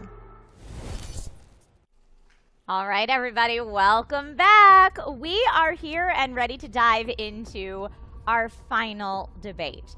Now, as mentioned earlier, we will attempt to answer the question, was Johnny Silverhand ultimately responsible for the bombing of Arasaka Tower? Yes. Now, we'll take our, I love it, we'll take our winners from both rounds of our debate so far. Spearheading this discussion head-to-head. Bruce, you seem very passionate about what you'd like to argue. So I was going to ask you both to choose your side. Bruce, I think I know what you're going to pick, man. I do think that Johnny was responsible for the bombing of Arasaka Tower, but I also want to hear the other side, just very briefly. I mean, we already have the facts here. Okay, well, we know. We got the facts. You're deciding Johnny. Yeah, I mean, I think you have the facts. Oh, and so Parris. So I've got the facts here, but go ahead, Parris. Parris is choosing not Johnny. So really, you've got a lot of options that you could go between. So opening arguments, who was ultimately responsible for the bombing of Arasaka Tower? Parris, kick us off. Arasaka was responsible for Arasaka Tower being blown up. Ooh, I want to hear this. So, you have partial facts. Johnny Silverhand is not a reliable narrator. And when you take that into account, I think part of what he told us is true, but I think part of it is not. I think when you think about the Fourth Corporate War, you think about what was going on between Arasaka and Militech at the time. Propaganda is big in war. You need something to turn the tide. It had already been established with Alt Cunningham, Johnny's grudge, vendetta, wanting revenge against Arasaka. That was well stated. I do believe Militech recruited him in. There was like the concert or the party that was Militech sponsored the whole thing. But I think when you think about Soul Killer, the AI, the Relic, you think about everything that was leading up to this point. Saburo Arasaka wanted immortality. He also needed to win this war against Militech. So you kill two birds with one stone. You gain public sympathy through propaganda by Arasaka Tower blowing up, but you also pull in you use Johnny Silverhand and Morgan and Rogue and all of them to use them as the people who actually did it. So you have exactly. So you have the finger to point at them, even though it was really you. But here's the other part of this. I believe they also wanted Johnny Silverhand.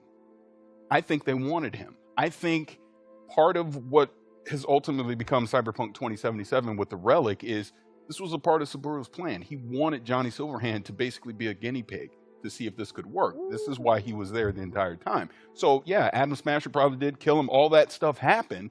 Johnny went with the intention thinking, yeah, I'm going to blow this thing up. But that's exactly what Arasaka wanted to happen. So I say Arasaka is ultimately responsible for blowing up Arasaka Tower. Now, going into the lore of this, this actually backfired on them. Because I was just about to say. Yes, it backfired because they did not gain public sympathy. If anything, the finger was pointed at them for exactly what I'm saying, that you were ultimately responsible for this happening. So I do think there was some truth in that no, sure, Militech would have loved to have used their nukes and blow it up. Probably was a Militech nuke, but that's what Arasaka wanted because they wanted the propaganda hit of Militech, Johnny Silverhand and their crew did that to them. They also wanted Johnny because they wanted to be able to use the Relic to test out the Relic. So that's my opening shot. That's great. Wow. That's great. I love that opening argument coming out strong, Parris. There are lots of things I can. I know, right? You win. The show's over. No, we're not throwing the around. All right, come on, Bruce. You were so confident. Johnny Silverhand. Give us your opening argument. He did it. So there's a lot of things that I will agree with. For example, Arasaka definitely wanted Johnny Silverhand. Yeah. And they wanted Johnny's, I guess, consciousness as an engram for the Soul Killer project. Yes. And I do think if Arasaka, this was an inside job and they blew up this bomb on them, they blew up their own building, overreached. Because that's an absolute failure there at that point because they've blown up their own building thinking that a lot of people are going to be like, well, we blame it on Johnny and then everyone will hate Johnny. Exactly the opposite happens. Johnny's a legend now at this point because he's the one that, in my opinion, accidentally blew up the bomb way too high. The reason that Johnny Silverhand brought this bomb to Arasaka was actually to blow up the Soul Killer project, which is in the bowels of the Arasaka Tower. So he was supposed to, the raid was, again, there's only a few people on this raid. It was meant to go to the very bowels of the Arasaka Tower. They blow up the nuclear bomb. That's not going to have any fallout in Night City because it's, way down deep. But Johnny and his crew are just a few people. Johnny accidentally triggered the bomb there. We kind of see his narration in the game. You see him, plant the bomb, do the whole deal. And they weren't sure whether or not they should just blow it then or blow it, or not blow it at all. Sure. They had to do one thing or the other, and Johnny had to blow the bomb there at the top. Now, that wasn't what they meant to do, but I still think that's why he did it. Because they have to bring down Arasaka. They have to. They don't have a choice. They can't go to the Arasaka, do this raid, and be like, well, we didn't do it. We're all going to die, because that's what happened. They all die. So. Right. I also have to ask Parris, if Arasaka did it on purpose, wouldn't they have moved some of their more expensive tech out of the building slowly? Because there's no record of them doing then that looks suspicious. You could just say, I know earlier you like to bring up Militech and all their money in the trillions and all this stuff. Maybe Arasaka's, maybe they're thinking 5 levels ahead. So if all of a sudden you're strategically moving things away and then this bomb goes off, now you really are the suspect. You really did do it. So you have to make it look like You're the victim. And that's what they did. So, to your point, Sure. yeah, Johnny Silverhand, they wanted it to happen, is my point. It wasn't that, because we're talking responsibility. We're not talking who hit the button. We're talking who's responsible. I'm saying that Arasaka themselves are responsible because they're losing this war to Militech. They need something to gain an advantage. They need public sympathy. They need someone to point a finger at so that they can hopefully turn the tide. And like I said before, this did backfire on them. They did not get Absolutely, yeah. public favor because of it. But I think ultimately, when you think about the chain of events that happened, starting, back, what was it, 2013 or whatever it was, when all that started, the Relic program, Subaru wanting to be immortal, Johnny Silverhand's grudge against it, you need a test subject for it, you need a patsy to be able, all of it adds up. Arasaka did it themselves, and why wouldn't they? Parris, It makes sense. Parris, have you ever heard of a movie called Star Wars? I sure Again, did. Bruce? So, just hear me out. Tell us why. Hear me out. Go ahead. So, you're saying that the Empire blew up their own Death Star, which doesn't make any sense to me. I don't think that that's actually anything the Empire would ever do, or Arasaka would ever blow up their own tower. Because at this point, we've got a small band of rebels that are going in and blowing up the Arasaka tower. And Arasaka didn't even realize that there could have been a vulnerability, much like the Empire and the Rebellion. That's why I don't think that Arasaka blew up their own tower, because that would be, I feel like it's very foolhardy. And also, everybody already hates them. So blowing up their own tower, who gives a shit? They're going to be like, woohoo! Yeah. This is a spicy debate. I do want to hear from Suzi. Yeah. Suzi, Oh, yeah, so sorry. which side are you taking in this? I do have a question Sure. for you, Parris. Maybe you know. Mhm. Was Kei Arasaka in the building when it blew up? Don't know. I don't remember, Yeah, I don't but remember I was going to make a really loose point Yeah. relating back Yeah. to Saburo wanting Yeah. to take over Yorinobu by like getting rid of the other son in the building, Which like would- blowing it all Yeah, up, which- that that could make sense. Too. Why would he's they the better risk son. losing Johnny? Like, if you want him for the project, why risk him also dying in the explosion? Because this is where I go back and say that Johnny's not a reliable narrator in this. Maybe I see. they they knew exactly what they were doing, and Johnny was extracted in enough time to make sure that before the bomb went off. So you're saying like what we saw in the game didn't actually happen? I'm 100%. Is that what you're saying? Okay. Yeah. And I'm also going to say, again, because I love going back to Edge Runners, fantastic anime. It's an amazing show. So you're thinking that Arasaka's not capable of betrayal. No, not because we have seen plenty of evidence of this, that Arasaka is playing 4D chess in a lot of these instances. So No, I think they're capable of betrayal. yes. Absolutely. I just don't think that they would blow up their own assets. We'll see. There is a community question we can bring in right now that's related to exactly what we're talking about. All right, let me see. This is from, I think it says @Nerm. I might need some help reading this one. We know there were 3 strike teams. Morgan's team as assistants, Johnny's team to get Alt and destroy Soul Killer, and Mikoshi's team to destroy the Arasaka database. Why did Johnny's memories seemingly merge multiple moments for each team into one? I feel like Parris. That's Bruce, super who's valid. taking this? Do you want me to answer it? Yes, I do. Okay, so number one, I do think that Johnny is an unreliable narrator. Even though I'm arguing for Johnny here, I don't necessarily. I think. You want me to tell you what I think? Tell us what you think. I think that Johnny went with his teams but didn't actually blow up the bomb himself. I think it was an accidental explosion on one of the other team's side. Now, Johnny being Johnny, he's got to take credit for it, right? He's an egomaniac. He's got to do it. Yep. Right. So, whether or not Arasaka overrode his memories, that's what we saw in the game, or if Johnny overrode his own memories, maybe, and is showing what he thinks should have happened, I don't necessarily think he is actually responsible for blowing up the bomb the way it blew up. I don't think he pressed the button at the very top of the skyscraper. But we're not debating that he put it in the building. Like, he brought it there. Well, some people are debating whether or not he actually pressed the button Right, at the top of the which I skyscraper. also don't think he did. And we should be clear, we don't think that about Johnny because Johnny's a good guy. He doesn't want to kill, hundreds of thousands of civilians. Well, what? I don't think he did. I'm going to bring in another community question here. Wait, what about Parris? Should we have Parris? Uh, I want to hear Parris' rebuttal. Well, this actually leads right into it. Oh, was, good. Okay. was it a trap by Arasaka so they could capture Johnny, put him in the relic? I'll answer that, but to the point, two things. You already alluded to this. Johnny Silverhand's ego demands that he's the hero of his own story. Yeah, number absolutely. one. Yeah. And number two, going to this about the relic was damaged. Let's not forget that. So there could potentially be glitches and merged memories all coming together when Johnny is retelling this story. But, oh my God, I halfway forget the question now. So they're asking about the relic. Yeah, thank you to Bearded Yogi for that question. I think Yeah. that's what the @was. Yeah, Beardtastic Yogi gave Yes. us that one. Let's There you go, pull sorry. it back up Sorry. here. Was it a trap? by Arasaka? Yes, and I've already, everything that I said Definitely before, right. I 100% think it was a trap. Because Yeah. they wanted Johnny. And they wanted to test him on the relic. Yeah. I agree with you. I agree it was a trap. But I just still think that Johnny was the one that was responsible for this, for bringing the bomb to the tower. I don't necessarily think that, even though they wanted the trap, I don't think that Arasaka was the one that actually blew the bomb on their own tower. So if Johnny wasn't involved, you don't think it still would have went down that it went down? Is that the point you're making? I'm just trying to be Oh, no, I'm saying if Johnny was involved, but I don't think Johnny was the one that pressed the button on the bomb. Got it. Very top of the skyscraper. But we don't think Arasaka did either, right? It sounds like Parris is arguing that that's what Arasaka did. Yeah. Yeah. Mm-hmm. Which, how do you feel about that? You agree with that? No. Again, that's why I'm saying it's an accident.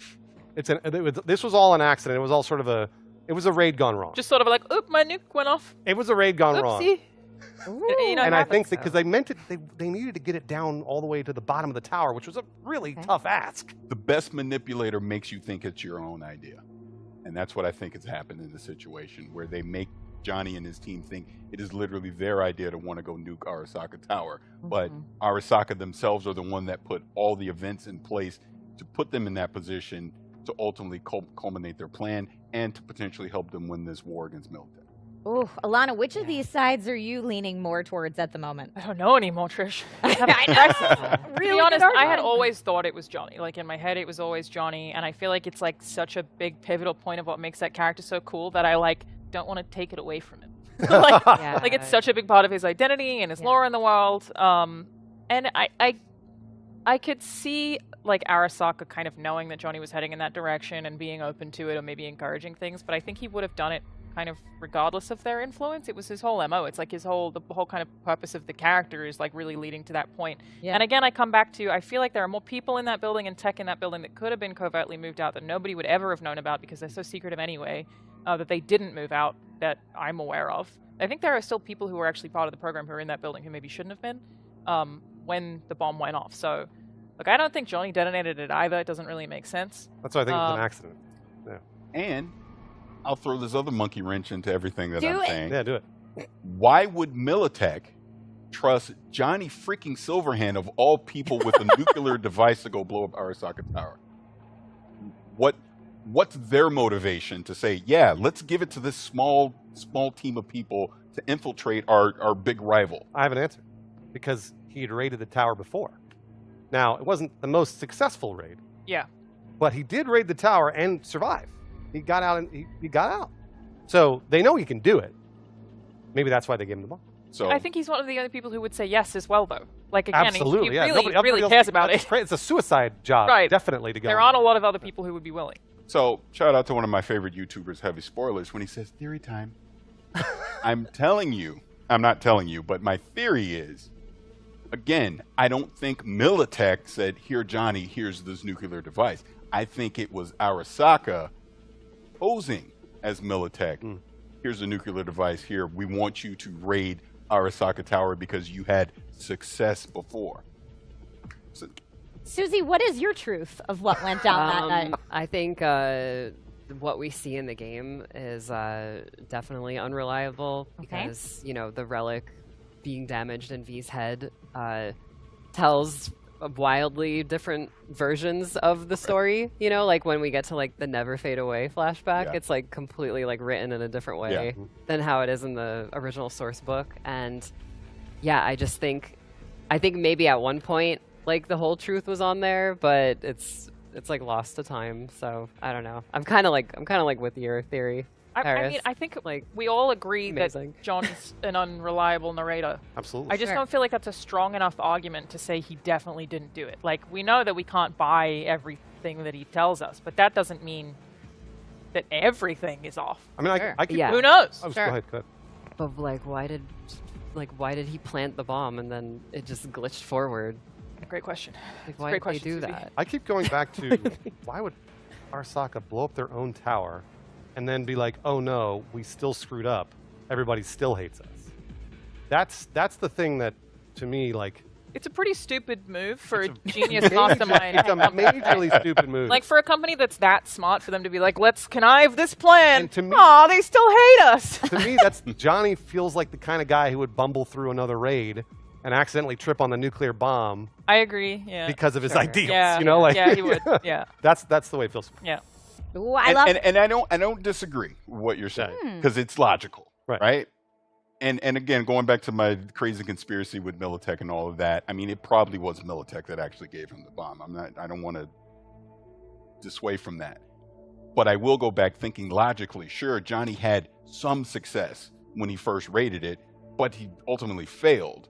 Why would you then, basically 10 years later, entrust the same person to go try and do this again? You're Militech. You should have some of the best operatives on the planet under your employ. Why would you trust rocker boy Johnny Silverhand to be the one to do the nuke? I don't care how much he hates Arasaka. All that's fine. But why him? Do we know what order that happened in? Like, I'm asking because I genuinely don't know. Could it not have been that Johnny went to Militech and was like, let me do this? And they were like, he's the only guy who wants to. I'm not 100% sure, but when he fought in whatever war he was a part of Militech at that point, right? He was, Yeah. But he rebelled against them. Yeah. Yeah. Getting back to my point, you have this person that has shown he will rebel. He will not follow your direct order. But this is the guy you're going to give a nuke. A nuke. He wants to blow up that building so bad. Like, again, my thought is like, Militech didn't come to him, I don't know, but Militech didn't come to him and say, here's this bomb, would you like to blow up this tower? He went to them and was like, give me this bomb, I'm going to blow up this tower. And they were like, he really wants to do this. Now, could it be Morgan? Maybe it's because of Morgan. Morgan. A very interesting case. Yeah. Like, I feel like almost definitely a huge influence. Oh, yes, chat is definitely saying they chose that team because of Morgan. Right. Well, and that's the funny thing about what we know from the game is that Johnny is the hero and everything all the time. Right. Even though Morgan is clearly the operator. Right. You know, yeah. Morgan's the reason they worked with Johnny in this case, but I still don't know the order that any of it happened in. I mean, we don't really know. We're true. kind of all speculating here at this point. I know we did have another community question that we can bring in to add to the conversation today. This one is from Maiga77. Could Arasaka have rewritten memories in the Engram? 100%. Yeah. 100%. Yeah, Absolutely. I think that we really Again, this is why you covered can't that. rely on Johnny. Yeah. Because Exactly. who's to say what has been already manipulated about Arasaka? Right. Well, I mean, I feel like we talked a lot about the Engram being damaged, and so can we really trust that? And there's a lot going in there, but I kind of like that really overarching conspiracy theory that Arasaka was in there messing with it for people to find later. It goes back to Easily. your point, Parris, because like if you were to self-sabotage like that, why would you have the whole truth right there on the relic? You know, like you would edit those parts out. But it's such a stupid move. It is. Stupid. Tell us why it's stupid, Bruce. Because you're not only killing your own people, blowing up your own tower, all your own tech, but then also somebody at Arasaka had to think ahead and be like, well, maybe we are so hated that it won't matter. Like, nobody did a little audience research? Yeah. Would you care if our tower broke up, hypothetically? Right. Sign this NDA. So, they're pretty hated already. So, like, but if you're losing a war, desperate times comes for desperate measures. Yeah, I mean, absolutely. I just think it's so stupid. I just keep going back to how stupid that is, and Arasaka is not. They've been around for like 150 years, 200 There's years. so many things that would be cheaper that people would like way more. That could also kill other civilians. Yeah. I love Tentaku in chat says, a corporation making a stupid choice? I am shocked. Yeah. Absolutely, yeah. It's a good point. It's a good point. I am shocked as well. I think we have one more community question that we can add into the discussion today. Here we go. Some from at Surficello. Johnny says Alt reached out to him after she was soul killed. Could the nuke have been a plot by Alt to escape from her prison?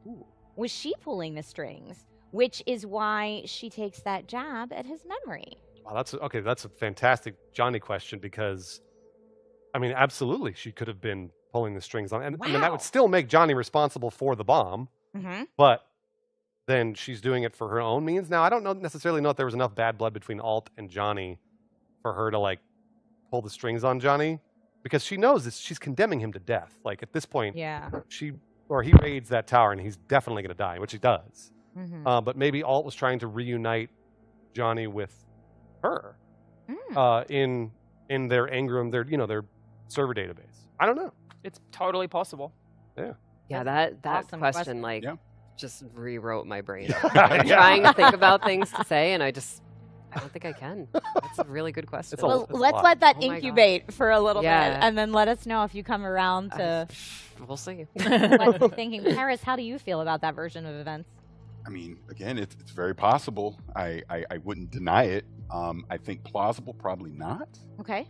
But crazier things have happened. I mean, The fun thing about this discussion is we actually don't know at all. Right. And Right. we Yeah. never will, probably. Like, it's a fun one to discuss for sure.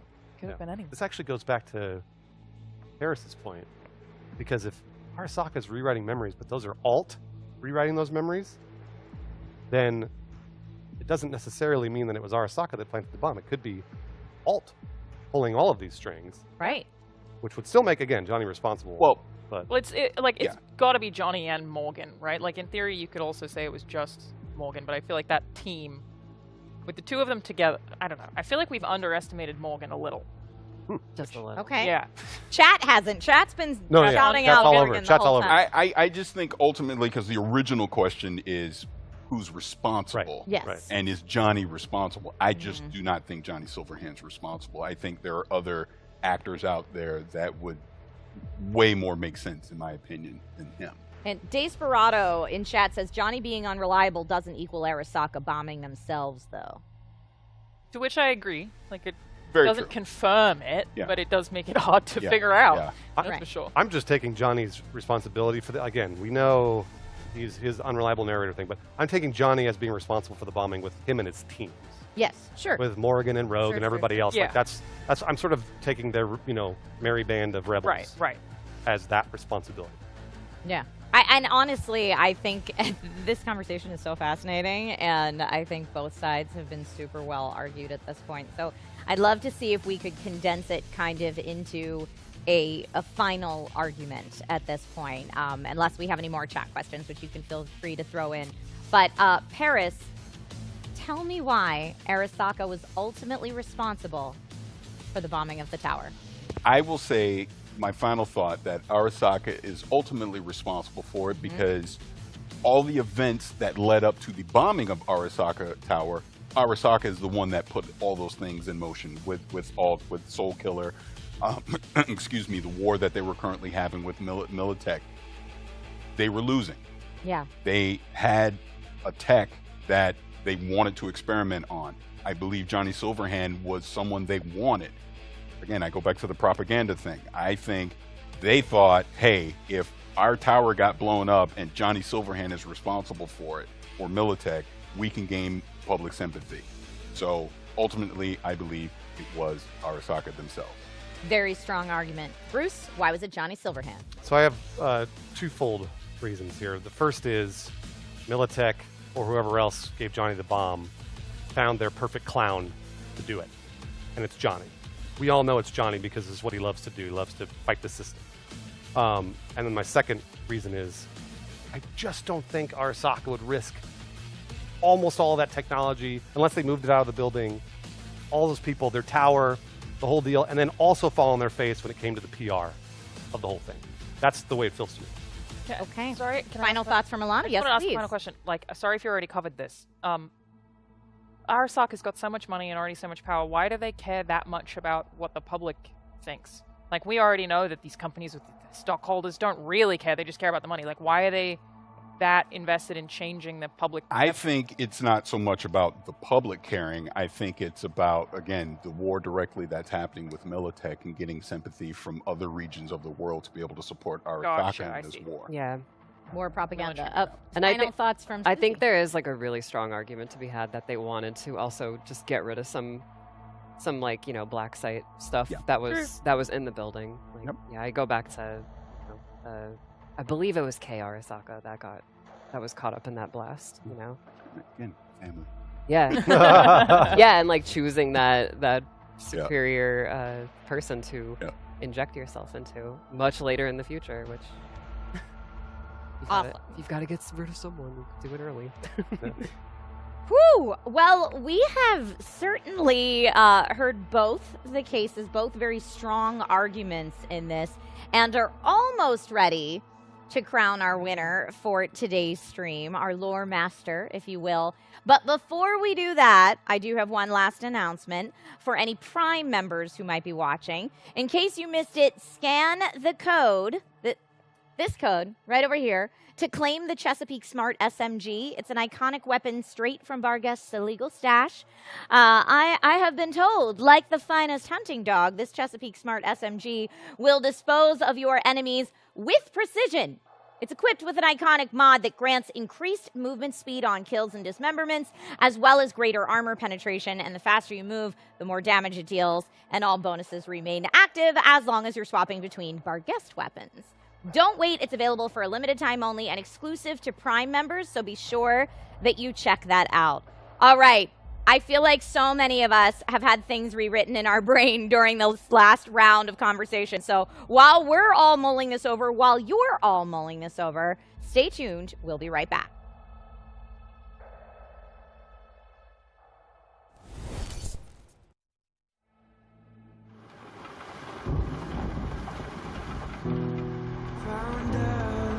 Clock's ticking. Relic will finish me sooner rather than later. Think this is it, kiddo. I made so many mistakes. Johnny! Did terrible things. You claim to be an agent now. So act like it.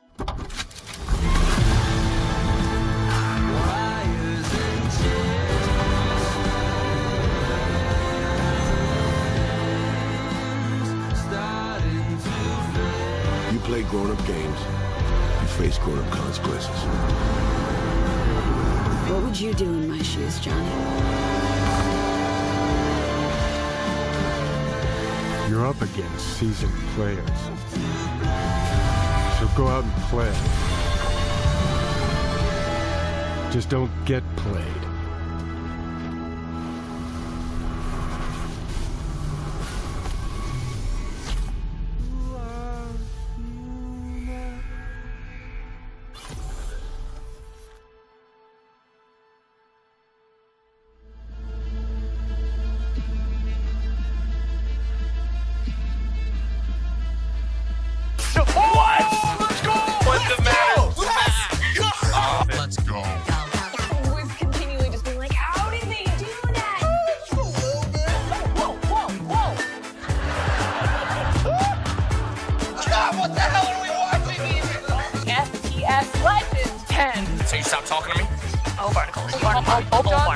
It's all up to chat.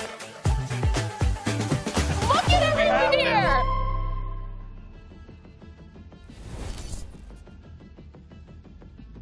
Welcome back, everyone. If you're ready to dive into the dark future, scan the code below to grab your copy of Phantom Liberty or purchase it bundled together with Cyberpunk 2077. Make sure to also register for CD Projekt Red's My Rewards program to claim unique in-game swag and digital goodies, both for the base game of Cyberpunk 2077 and the spy thriller expansion, Phantom Liberty. Scan the code and check it out now. Now, earlier this week, we had a giveaway on X, formerly known as Twitter, for a chance to win a Cyberpunk 2077 Collector's Edition statue. The winners of this giveaway are, I hope I don't butcher your gamer tags, but Hane Peachy 07, Crady Cow, and the Derp Nation. Congratulations on taking home this beautiful statue. Suzi and Alannah, I don't know if either of you have had a chance to see that statue. It is awesome. They have so much cool merch. Suzi and I were just geeking out about this last night. Yeah. About like so much of the cool Cyberpunk merch that's come out since the game. I still have that chair, which I absolutely love. The Doritos I showed you yesterday. Yeah. The Doritos is weird. Cyberpunk Doritos. Yes! They're very cool. Cyber Doritos. Yeah, I have tons of framed art. Yeah. That's like Aw. officially purchased. Yeah, The statue it's is really nice. beautiful. Like it's Yeah. also cool. It's very cool. I wish I could take home this entire set. Yeah, we can Yeah, figure that out. Yeah, I we wanna- can make that happen, yeah, right? We'll figure it out. But we've got lots of prop replicas even incorporated into this set. Probably my favorite part, and I don't know if everyone at home has had a chance to see it, but we have our own weapons stash back here with some katana prop replicas directly from CDPR. Thank you for letting us borrow those for the set. That looks so cool. I know we've been kind of tossing around this whole time how fun it is to be in the black market. But Suzi, do you have like a specific favorite part of the set you want to shout out? Oh yeah, I love all of it, honestly. Like the density of the detail is insane. Like there's just like all the neon signage and, you know, just the newspaper from like a source book. Like City it's Today. it's kind of insane just how like detailed everything is. Yeah, Like it was a cool surprise for us today. yeah, like very cool. You guys Whoa. can't even see all of it. Yeah, it looks awesome. It's amazing in person. Yeah, Alannah, as you mentioned, you just got to see it today. Was there anything that stood out to you? I've always wanted one of those katanas. Like, honestly, I've seen them online a bunch of times. I even saw a making of video, and I've always wanted one, but they're so, like, limited. So I'm Yes. like, oh my god, they're here. If one of them goes missing, it wasn't me, everybody. I don't know who did that. It was Johnny Silverhand.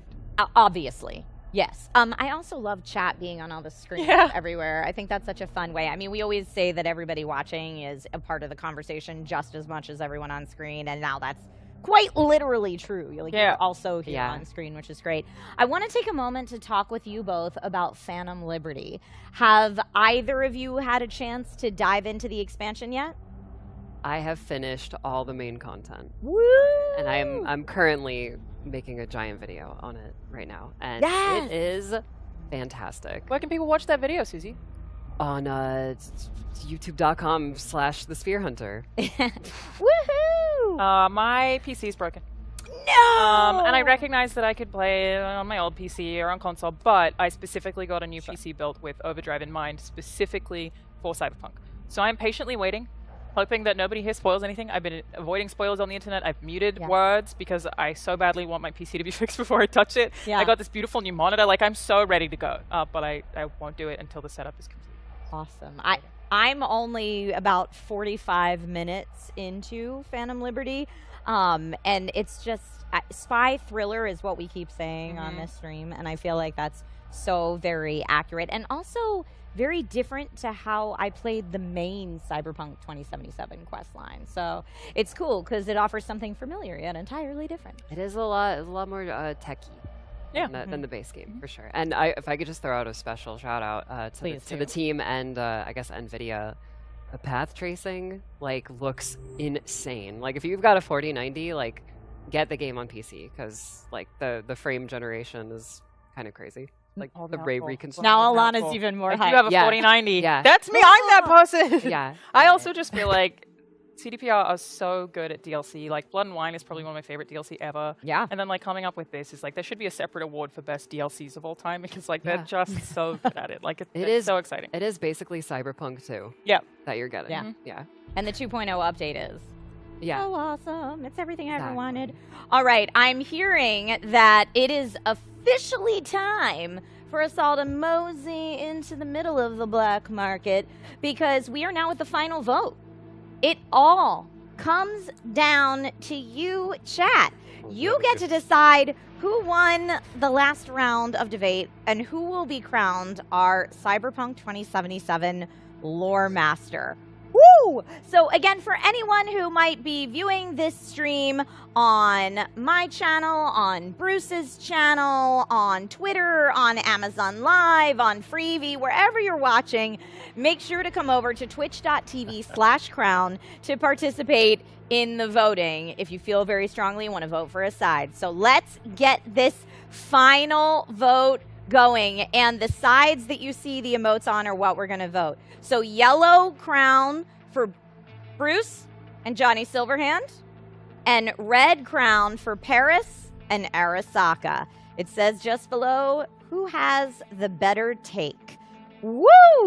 Even You we're feeling divided. pressure? I know. I don't know how this is going to go I feel a down. lot of, Paris's take was amazing.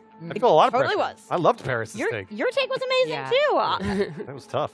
The entire conversation, I feel like, was so well fleshed out on both sides. It's really tricky. I'm watching it come in. We're also Lot of never yellow. gonna- I saw Pavel vote for me, and I love that. Wow. Thank you. Yeah. You know what I love? When people vote for me. I know. Alannah. It's a lot of yellow. It is a It's a lot of yellow. It's Lot of But yellow. it's such a fun conversation because, again, at the end of the day, we don't actually know. Nobody knows. Right. Like, Exactly. we're just trying to figure it out, make great cases, which Yes. Parris did very well. Parris, you brought the knowledge. I could listen to Paris. Today. I could listen to Paris talk forever about the bombing of Arasaka Tower. Yeah. Paris, you make a video, please. I'll watch it. That was Might have to amazing. do The that. new bedtime stories. Vote Right. red and I will. I love the folks voting in Please. chat right now that are yellow, red, yellow, red, yellow, red, all Yeah. in the same line of Yeah. vote. Because honestly, this conversation was just amazing on all sides.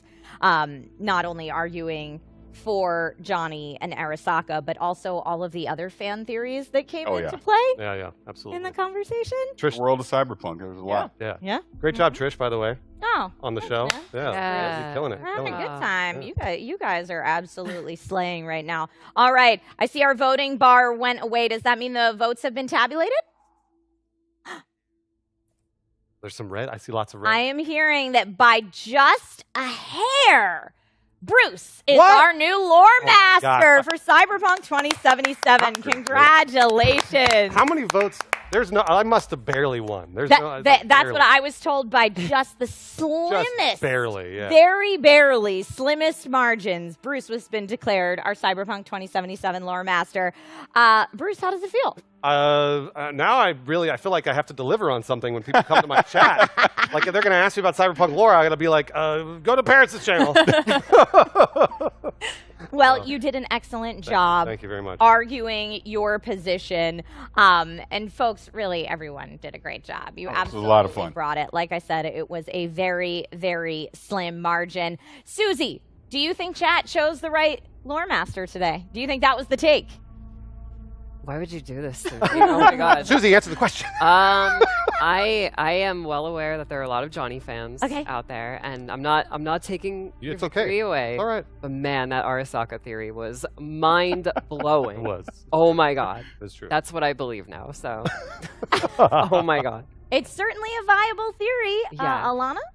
I recognize my bias here, but in order for the version of Johnny that I have in my head to be realized, Bruce has to be right. Okay. And so that's what I decide to make myself feel better.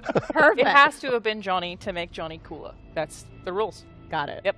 And Parris, thank you for making us all doubt, I think, what we thought was the answer to debate It round was a three. lot of fun. You got to think outside the box. You got to think crazy. I love it. It's my favorite. So thank you all so much for sharing. Thank you for being a part of this awesome stream. I had a blast. Chat, you have witnessed the crowning of our Cyberpunk 2077 lore master, and we have finally settled one of Night City's biggest conspiracies to date, or have we? Experts, do you have any last words for our viewers watching at home? We'll take it and start on this side. Alannah, any last words for our viewers today? Thanks for hanging out. Thanks for being here. It was a super fun time. Had a great time. It wasn't. Where can people find you online? I am at Charlanazad everywhere. You're not going to be able to spell it. That's okay. I like when I think I've heard you describe it before as Charizard with an Alannah in the middle. Correct. Yeah. And I came up with it when I was 13. Mistakes were made, and here I am. Please follow Alannah everywhere. She's a brilliant creator and a wonderful lore master from Cyberpunk. So thank you. Parris, do you have any final parting words to leave our chat with today? Sure. Just to say thank you for being a part of this, being in the chat, listening to all my crazy conspiracy theories. But this was a lot of fun. I love it. I love Cyberpunk. I love Night City. I've loved this game ever since I went viral in 2018, walking out of that demo room, seeing it for the first time, and it's amazing to be here today, still talking about Cyberpunk in 2023. So thank you. And where can people find more of your content? You can find me on all socials, Vicious696. You can also find me over at Gamertag Radio, and you can find me at Kinda Funny. Woo! Awesome. Thank you again, Parris, for absolutely bringing it today. It was awesome. Thank you. Bruce, where can people find you online, my friend? They can find me at just Bruce Greene, all the way around E on the end of Bruce and Greene. And I just want to say thanks to I haven't got to hang out with Suzi ever, which was amazing and awesome. This was like, now I have to figure out ways to collaborate with Suzi. Parris, I've only seen in passing, and I'm always like, man, Parris, so cool. So I finally got to do something with Parris, which was awesome. And then, of course, Alannah. We see each other all the time. We see each other all the time. And Alannah's the greatest of all time. Now, Trish, you killed it, because I know you're an amazing host and you host everything all the time, but I feel like you did extra special today. So, Thank great you. job. That is very kind of you, Bruce. Do you have any final thoughts to leave chat with today? Thank you very much, chat. Come by, watch me play Phantom Liberty, because I'm going to continue that playthrough. And if you're going to ask me lore questions, just give me like 30 seconds to hit the wiki, and then I'll know the answer. I promise. To be fair, it is a very, very large amount of knowledge in Cyberpunk lore. So lore master it's a heavy crown there, my friend. It really is. It really is. Suzi, do you have any final thoughts for our viewers at home today? Thank you, everyone behind the scenes, behind the cameras and screens, for having us all. It's been an honor and a pleasure to be included in the Cyberpunk world, even if it's, just hanging out with y'all, like on this amazing set. Yeah, it's like a dream come true for me to be here right now. So yeah. Aw, Suzi, it's so lovely to have you here. And if people are like, hey, I need to see more of Suzi's content that I heard teased a little earlier, where could they do that? I am Suzi Hunter or the Sphere Hunter. Just everywhere. Just everywhere. Excellent. Excellent. Well, again, thank you all so much for joining us for this edition of Lore. And thank you to CDPR and the entire team at Cyberpunk 2077 for allowing this debate to commence in the way it did. We love you. Thank you for making an amazing game. Thank you to everybody behind the scenes, and thanks to all of you at home for watching. Have a great rest of your day. Bye, friend.